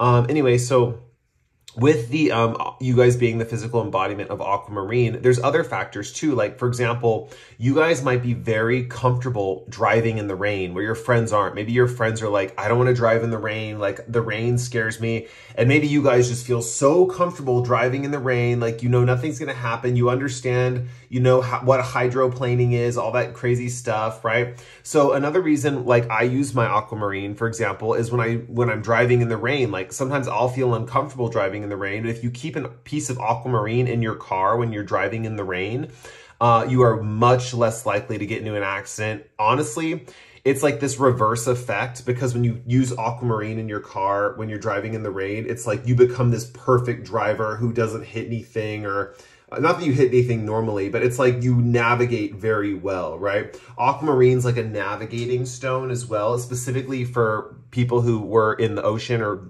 traveled on ships and stuff. So I'm literally seeing, because of your past life, you're literally like an aquamarine crystal, which means that like, it's not that you guys need aquamarine. You might find an affinity to it, or when you look at aquamarine, you might be like, yeah, it's a cool stone. It reminds me of myself, right? Like, but I feel like you guys are that on other people. Like maybe if you're driving, when you drive in the rain, it's like you have a really easy time driving in the rain. Or like if a friend has a hard time driving in the rain, you're that person that is like comforting for someone who's in a situation who has to deal with water, right? Maybe you guys are swim instructors and you help people learn how to swim, something like that. Whatever it is, you guys are really comfortable around the water, and other people feel comfortable around you when you're around water.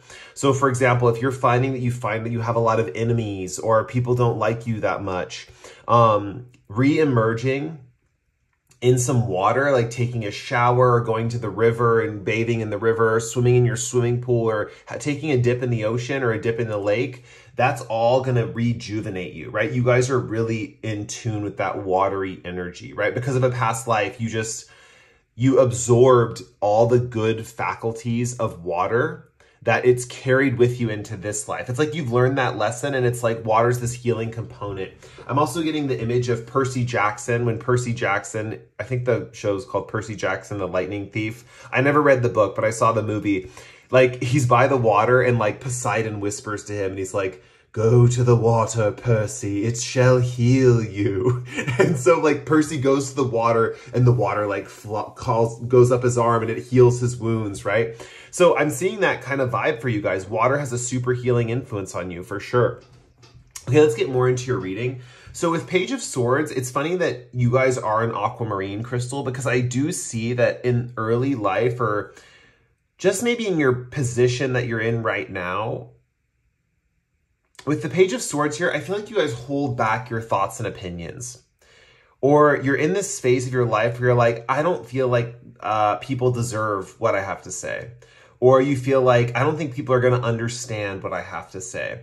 Page of Swords is like the beginning of a thought or a concept where it's in your head still, and you're like, you know, I don't think people are going to get it. I don't think people are going to understand what I'm talking about. I don't think people are going to know what's going on in my head. Like, I'm just not going to say anything. Page of Swords is that phase of life where the idea is percolating, right? The idea is percolating in your mind. And you still haven't quite shared it yet, right? I think you guys are in that phase right now. So if you really resonate with that message, I would take that as a confirmation for this reading, because I am seeing that that's like a really very strong like present moment, or something that you guys have dealt with in the past that's like a part of your personality. Because this Page of Swords is kind of coming through as who you guys are in a sense. So it's kind of that idea that like the ideas are percolating, but you're holding back on sharing that thought or opinion. Yeah. With the sun here, I think you guys are moving into a super positive energy, right? We have this energy with the Tower and the sun where it's like a combination of the energies. And it's really quite interesting how this is going to play out in your like life. It's interesting because some of these go back and forth is kind of what I'm seeing. Okay, so let me there's a lot of stuff tying into this center part that I'm going to have to cover that's all kind of tied in. But this 8th house is representing transformations. It's representing that side of the 8th house that's that transformative vibe of the 8th house. And the moon is representing like phases, right? Like phases of life or parts of your life that you're going through. I really think you also have 2 earth sign energies here. So I do feel this is like a stable transformation. It's not necessarily like a transformation that's necessarily like destabilizing. I know we have the Tower card here, and that does represent breaking down structures, and almost in like a very sudden way, but it's paired here with the Sun card, and these cards are being read together. So it's almost like a sense of enlightenment. There's a feeling of like getting these bursts of inspiration where you're feeling enlightened. You know, that's kind of the vibe here. It's like, you know, the structures in your life are being broken down. You know, they're being torn down. You know, your concepts of how things operate in the world are being restructured, reformed. There's a lot of stuff that you guys have thought about in your life, and the transition to finding the love of your life, honestly, or it's not the love of your life, it's just your next love. It could be the love of your life. I don't know that. That's beyond the scope of this reading. But for your next love, the journey to your next love, you're going to be really going through a lot of phases where you're breaking down stuff that you thought was real and true. And you're going to be like, shaking that rubble to the ground, right? Like you're going to be in this phase where you're like, okay, what is really true? Right? What is really true in my life? What is the truth? What is just some lie I've built up for myself that needs to come crumbling down, right? And I think the fact that you want this, you're going to get the answers, you know? With the Sun card here, it talks about this is a happy process doing this, right? So for a lot of you, I feel like you're truth seekers and you do not care what gets destroyed as long as the truth comes to pass. It's at least especially in your own mind, right? So I feel like you guys are open to transformations in general. Like, I think you guys have this aspect in your life where you're open to transforming for sure. With the Sun card here, I see you take on this transformation, these transformations with the innocence of a child. So if you haven't gone through these transformations yet, say you're still in this phase where you're like thinking of ideas and you're not sharing them, you're soon going to go through a phase where you're like questioning whatever structures are in your life. And you're taking on that questioning with the innocence of a child. So sometimes when people really dig deep with a tower energy, and it's like how I'm seeing it for you guys, like an intentional tower moment, which it's like you're wanting it to happen in the future when this comes up. Most people, when they take on this kind of vibe, they're like, man, my life, these structures aren't working for me anymore. I have to tear them down and build them anew. And it can be a kind of a sad thing. Like, you know, it's the vibe of like, you know, say you're like moving, you know, your house or something. This, you know what this is? It's the vibe of like an artist who created a painting and they're not happy with the painting. And they know they made like a semi-decent painting, but it's just not right. Like the painting's not right. It's not exactly what they wanted to create. And they know if they tear the painting down and they build it up all over again, they'll be able to make it. And it's that vibe that you built the painting on, like maybe you chose the wrong colors, or it's like you built the perfect painting, but you used acrylic instead of oil, and maybe you really wanted an oil painting, something like that. The vibe here is like you have to start completely from scratch, right? There's the feeling that you have to tear down those structures and build them up again. So it's like, you guys know there's like faults, like there's little cracks in the structure is kind of what I'm seeing of your life. And you know you need to work on those, right? This could be in relation to love, since we have it next to the Ace of Cups. It could be in relation to self-love, honestly. But with the Sun card here, you take on this project with the innocence of a child. And you're so happy to do it. It's like this project is bringing you joy, right? This is the type of person who, you know, doesn't become enlightened based off suffering. They become enlightened based off happiness, right? It's like you're entering this period of like, you know what? I'm happy to tear down these structures. Like if it's not built on solid foundation, like good riddance, you know, like, and you take it on with optimism, knowing that those structures will be rebuilt in the future. So I do see this sense of like joy and positivity. It's so funny because these cards are so like contradictory. And even in general, I think you guys have this attitude about yourselves where normally things that are tower moments, like in this particular phase of your life coming up, it's like you're going to view them as like such positive experiences. It's like the 8th house. It's kind of like if Jupiter was transiting your 8th house, right? Or there's a vibe of like some transformation that like other people would see as dark or disturbing. And you're just like, la, la, la, I'm happy. I'm positive about it. Like, this is all good. Everything's gravy. You know, it's like you know, everything I know is crumbling around me, but I'm happy as a clam. You know, that's kind of the vibe here. You know, it's like those memes on the internet where, you know, it's like, the person who's like, the whole room's like burning around them and they're like meditating blissful in the center of the room. I forget what meme it is, and I don't even think I'm using the right visuals for it, but hopefully I'm getting my point across. So you are good enough is interesting because I do think that this is tying in with your current energy right here with the Page of Swords. You're holding back your thoughts, you're holding back your opinions, you're thinking of these things in your head, but you're not necessarily sharing them. I think with you are good enough, I think there's a heavy need to realize that you are good enough to share these thoughts and opinions with others. And just in general, if there's other people saying things around you and you're thinking your thoughts are so different from them, you are good enough and your thoughts are worth thinking just as much as other people are communicating their thoughts to you, right? So for example, say you are experiencing a lot of contradictory information right now. A lot of people are sharing certain thoughts and opinions with you and you're thinking like, okay, that's bogus, or I don't really believe with that, or that totally contradicts my idea. And I thought my idea, you know, was good, but maybe it's not good, right? You are good enough is telling you that all the ideas you're thinking about right now, even if you don't share them, are good ideas.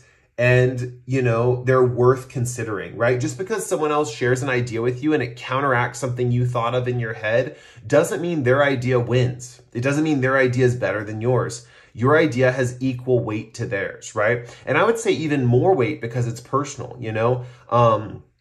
Some of this tower stuff could actually come from breaking down structures that other people have told you, right? It might not necessarily be things that you've thought of yourself, but it's about sifting through that inner world and figuring out like, well, what did this person tell me? And that's kind of bogus. Like I realized in my life through this experience and this experience, what they told me was bogus and it doesn't really apply. And so with this sun energy here, you're having so much fun doing this. It's like you're finally getting the wherewithal to realize that like your thoughts, I'm getting really emphatic. I'm doing this off the camera. I'm like, your thoughts and your opinions are worth it. And you are good enough to have them. And you are good enough in order to think what you need to think, right? With this Taurus energy, it's all about becoming fixed in your own opinions, right? It's all about becoming solidified in what you know to be true, right? And you're really going through and breaking down all the things you've heard from other people that they've said were how the world works or what is going on with this thing in the world, or not even just the world, but like how you should be in life. Like people have opinions on how you should live your life oftentimes, and maybe that's not in accordance with how you want to live your life. And so with you are good enough, it's like, yeah, you're good enough. You can live your own life. Like you can do your own thing. Like your opinions are worth it. You're how do I put it? You're worth it essentially, right? This is getting a little deeper. I'm going to be honest. So trigger warning, but some people could have told you you were not attractive. Like straight up, they could have told you in your life, like, I don't like the way you look. And I mean, that's a really messed up thing, but it's coming through in this reading because we have the moon here, which kind of can represent the body or the physical body. And with you are good enough, I think needs to be a heavy dose of like, you know, like, yeah, I am good enough. Like I am attractive. Like maybe some people don't see it, but I know I am. You know, it's like knowing. There's a sense of knowing and breaking down these things or these lies. Like a lot of this is lies that people have told you. And you're really figuring out like, man, they said this to me and I don't think that is true. You know, like I don't think that's true, you know. A lot of this too is contradictory information, right? You're going to get information from different sources and you're trying to weigh out what's real and what's not real, essentially. And you guys are learning that your own opinions are what matters, right? And this is really cool because with the Ace of Cups here, I see like a new sense of like your own love towards yourself is kind of like one of the things coming in for you as far as like your next love interest.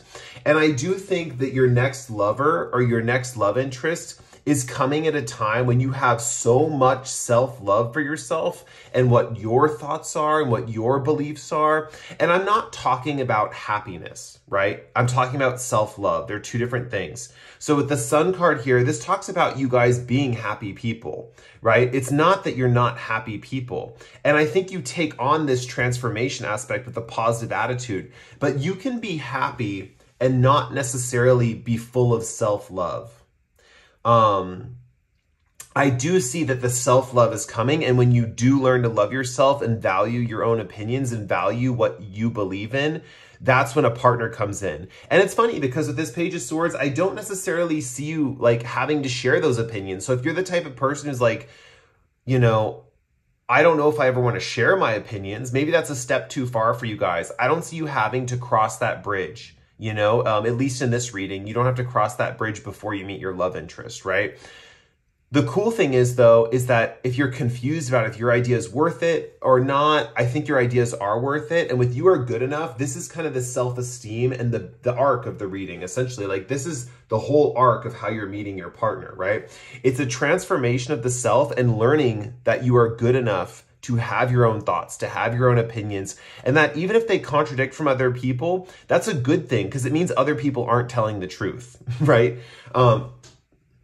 With Taurus here, I do see with this all this earth sign energy, I think the fact that you're exploring this part of yourself and you're getting closer to this sense of like solidification inside yourself, you're going to be attracting, most likely your next lover is going to be an earth sign or have a lot of earth sign placements is kind of what I'm seeing. They could have moon in Taurus or moon in the 8th, something like that, or Taurus in the 8th, something like that. But yeah, I love this Ace of Cups at the end of your reading because going back to that aquamarine thing that I talked about in the beginning with the Maritimer, with the Ace of Cups here, it's just tons of water, right? Like this Ace of Cups is overflowing with water. And that's why I want to go back to the water metaphor. I really think that something in your future with your love is, there's going to be something tied to water with it. It might be that you meet this person at the ocean, you meet this person while engaging with water, or maybe you're like, drinking a cup of water when you meet this person, or maybe you're offering them some water. Maybe you see them like running down the street or something like that, and they look hot and sweaty or something, and then they walk up to you and you have like a bottle of water and you're like, hey, you want some water? And they're like, oh, thanks, I'm parched. I don't know. These situations just run through my mind, these examples. And so it's funny because I think some of you like actually have these things happen in your life and you comment usually when these things happen. So it'd be funny if you like come back to this reading like whenever it manifests and like tell me that you met someone while they were jogging or something and you offered them water. I don't know. So you have to let me know because there's literally a cup overflowing with water. You could meet this person when you're going out for drinks, right? And with this dove here above the water, I am seeing this feeling of like peace or diving into this, right? Like I really feel like when this love interest comes up that you're going to be diving into this situation, right? It's like, it's almost like, I'm getting the vibe of someone who's like scared of something, but then at one point when they find the courage to do it, they just dive in, right? It could be someone like, for example, I'm getting more water metaphors, right? It could be a child who's scared of the water, but once their parents give them floaties and tell them that like, oh, if you go in, like, you're not gonna drown because you have the floaties on, they just like jump in full force, right? It's like knowing the information that it's like that safety or security is kind of what I'm seeing. And it's almost like once you guys realize you're good enough and your ideas matter, it's like then you can proceed with the relationship, or like that's when the relationship comes into play, right?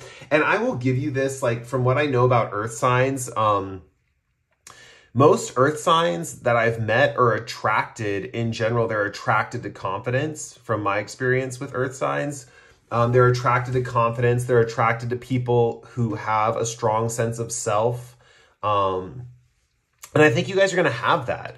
I think you're going to have so much self-love for yourself that when this person comes along, they're literally going to reflect that energy and it's just going to magnify that love, right? You're going to receive it for yourself and you're also going to receive it from outside yourself. I think this person's really going to dote on you is kind of what I'm seeing. And with the Taurus and Virgo energy here, I think this person, yeah, with the full moon too in Virgo, it's like a culmination, you know, it's like, once you feel so full of love for yourself that the person's just going to walk through the door, right? This person's just going to walk in, you know? And with the moon here, you have to think of this in like moon cycles is kind of what I'm seeing for your reading as well. It's like you could be in this phase right now, but your life goes through these phases is kind of what I'm seeing, where you kind of like get stronger over time and you how do I put this? You get stronger over time. You get more self-loving over time. Yeah. I'm trying to see if I see anything else. Yeah, this eye above the tower is making me think of the third eye, like the third eye, like chakra and stuff like that. And the sun's making me think of the solar plexus chakra. Ooh, which reminds me, these two cards together, sacral, and third eye. There's a stone out there, a crystal in the world, and sometimes it comes together. It's sunstone and eyelite, but sometimes it comes in a matrix that's together. So it's like sunstone and eyelite. I have a piece of that somewhere. I have no clue where it is. I'm not gonna be able to find it right now, but look it up. It's just look up sunstone eyelite. It's like a combined stone. It's like this cool orange stone with like these indigo hues, and it's mixed together. So it has this cool kind of concept to it. I think that stone would be good for you guys. If you ever looking to purchase crystals, that would be one to purchase for you guys. Yeah, I know I mentioned aquamarine a whole bunch, but you guys don't really need aquamarine because it's like you are the aquamarine, you know, like you are an aquamarine crystal yourself, you know. Okay, I'm gonna end your guys' reading there. Just so you know, we didn't get too much information about who the love interest is. And I think it's supposed to be a surprise because Ace of Cups just indicates a lot of self-love, and it's like the reward where you meet the love interest, but we're not seeing so much about who that love interest is. The only signs we're hinted at for the love interest is with the Taurus and the Virgo is they're possibly going to be an earth sign. More specifically, they could have Taurus and Virgo placements rather than Capricorn placements. So keep that in mind. Yeah, this journey, this is not really a reading about who the love is. It's the journey to your love, you know? So that's the journey to your love. Thank you for letting me read for you. And if you want to like or comment below, that really helps out the channel. And I really enjoyed this, and I hope you guys did too. And I'll catch you in the next pick a card. Bye.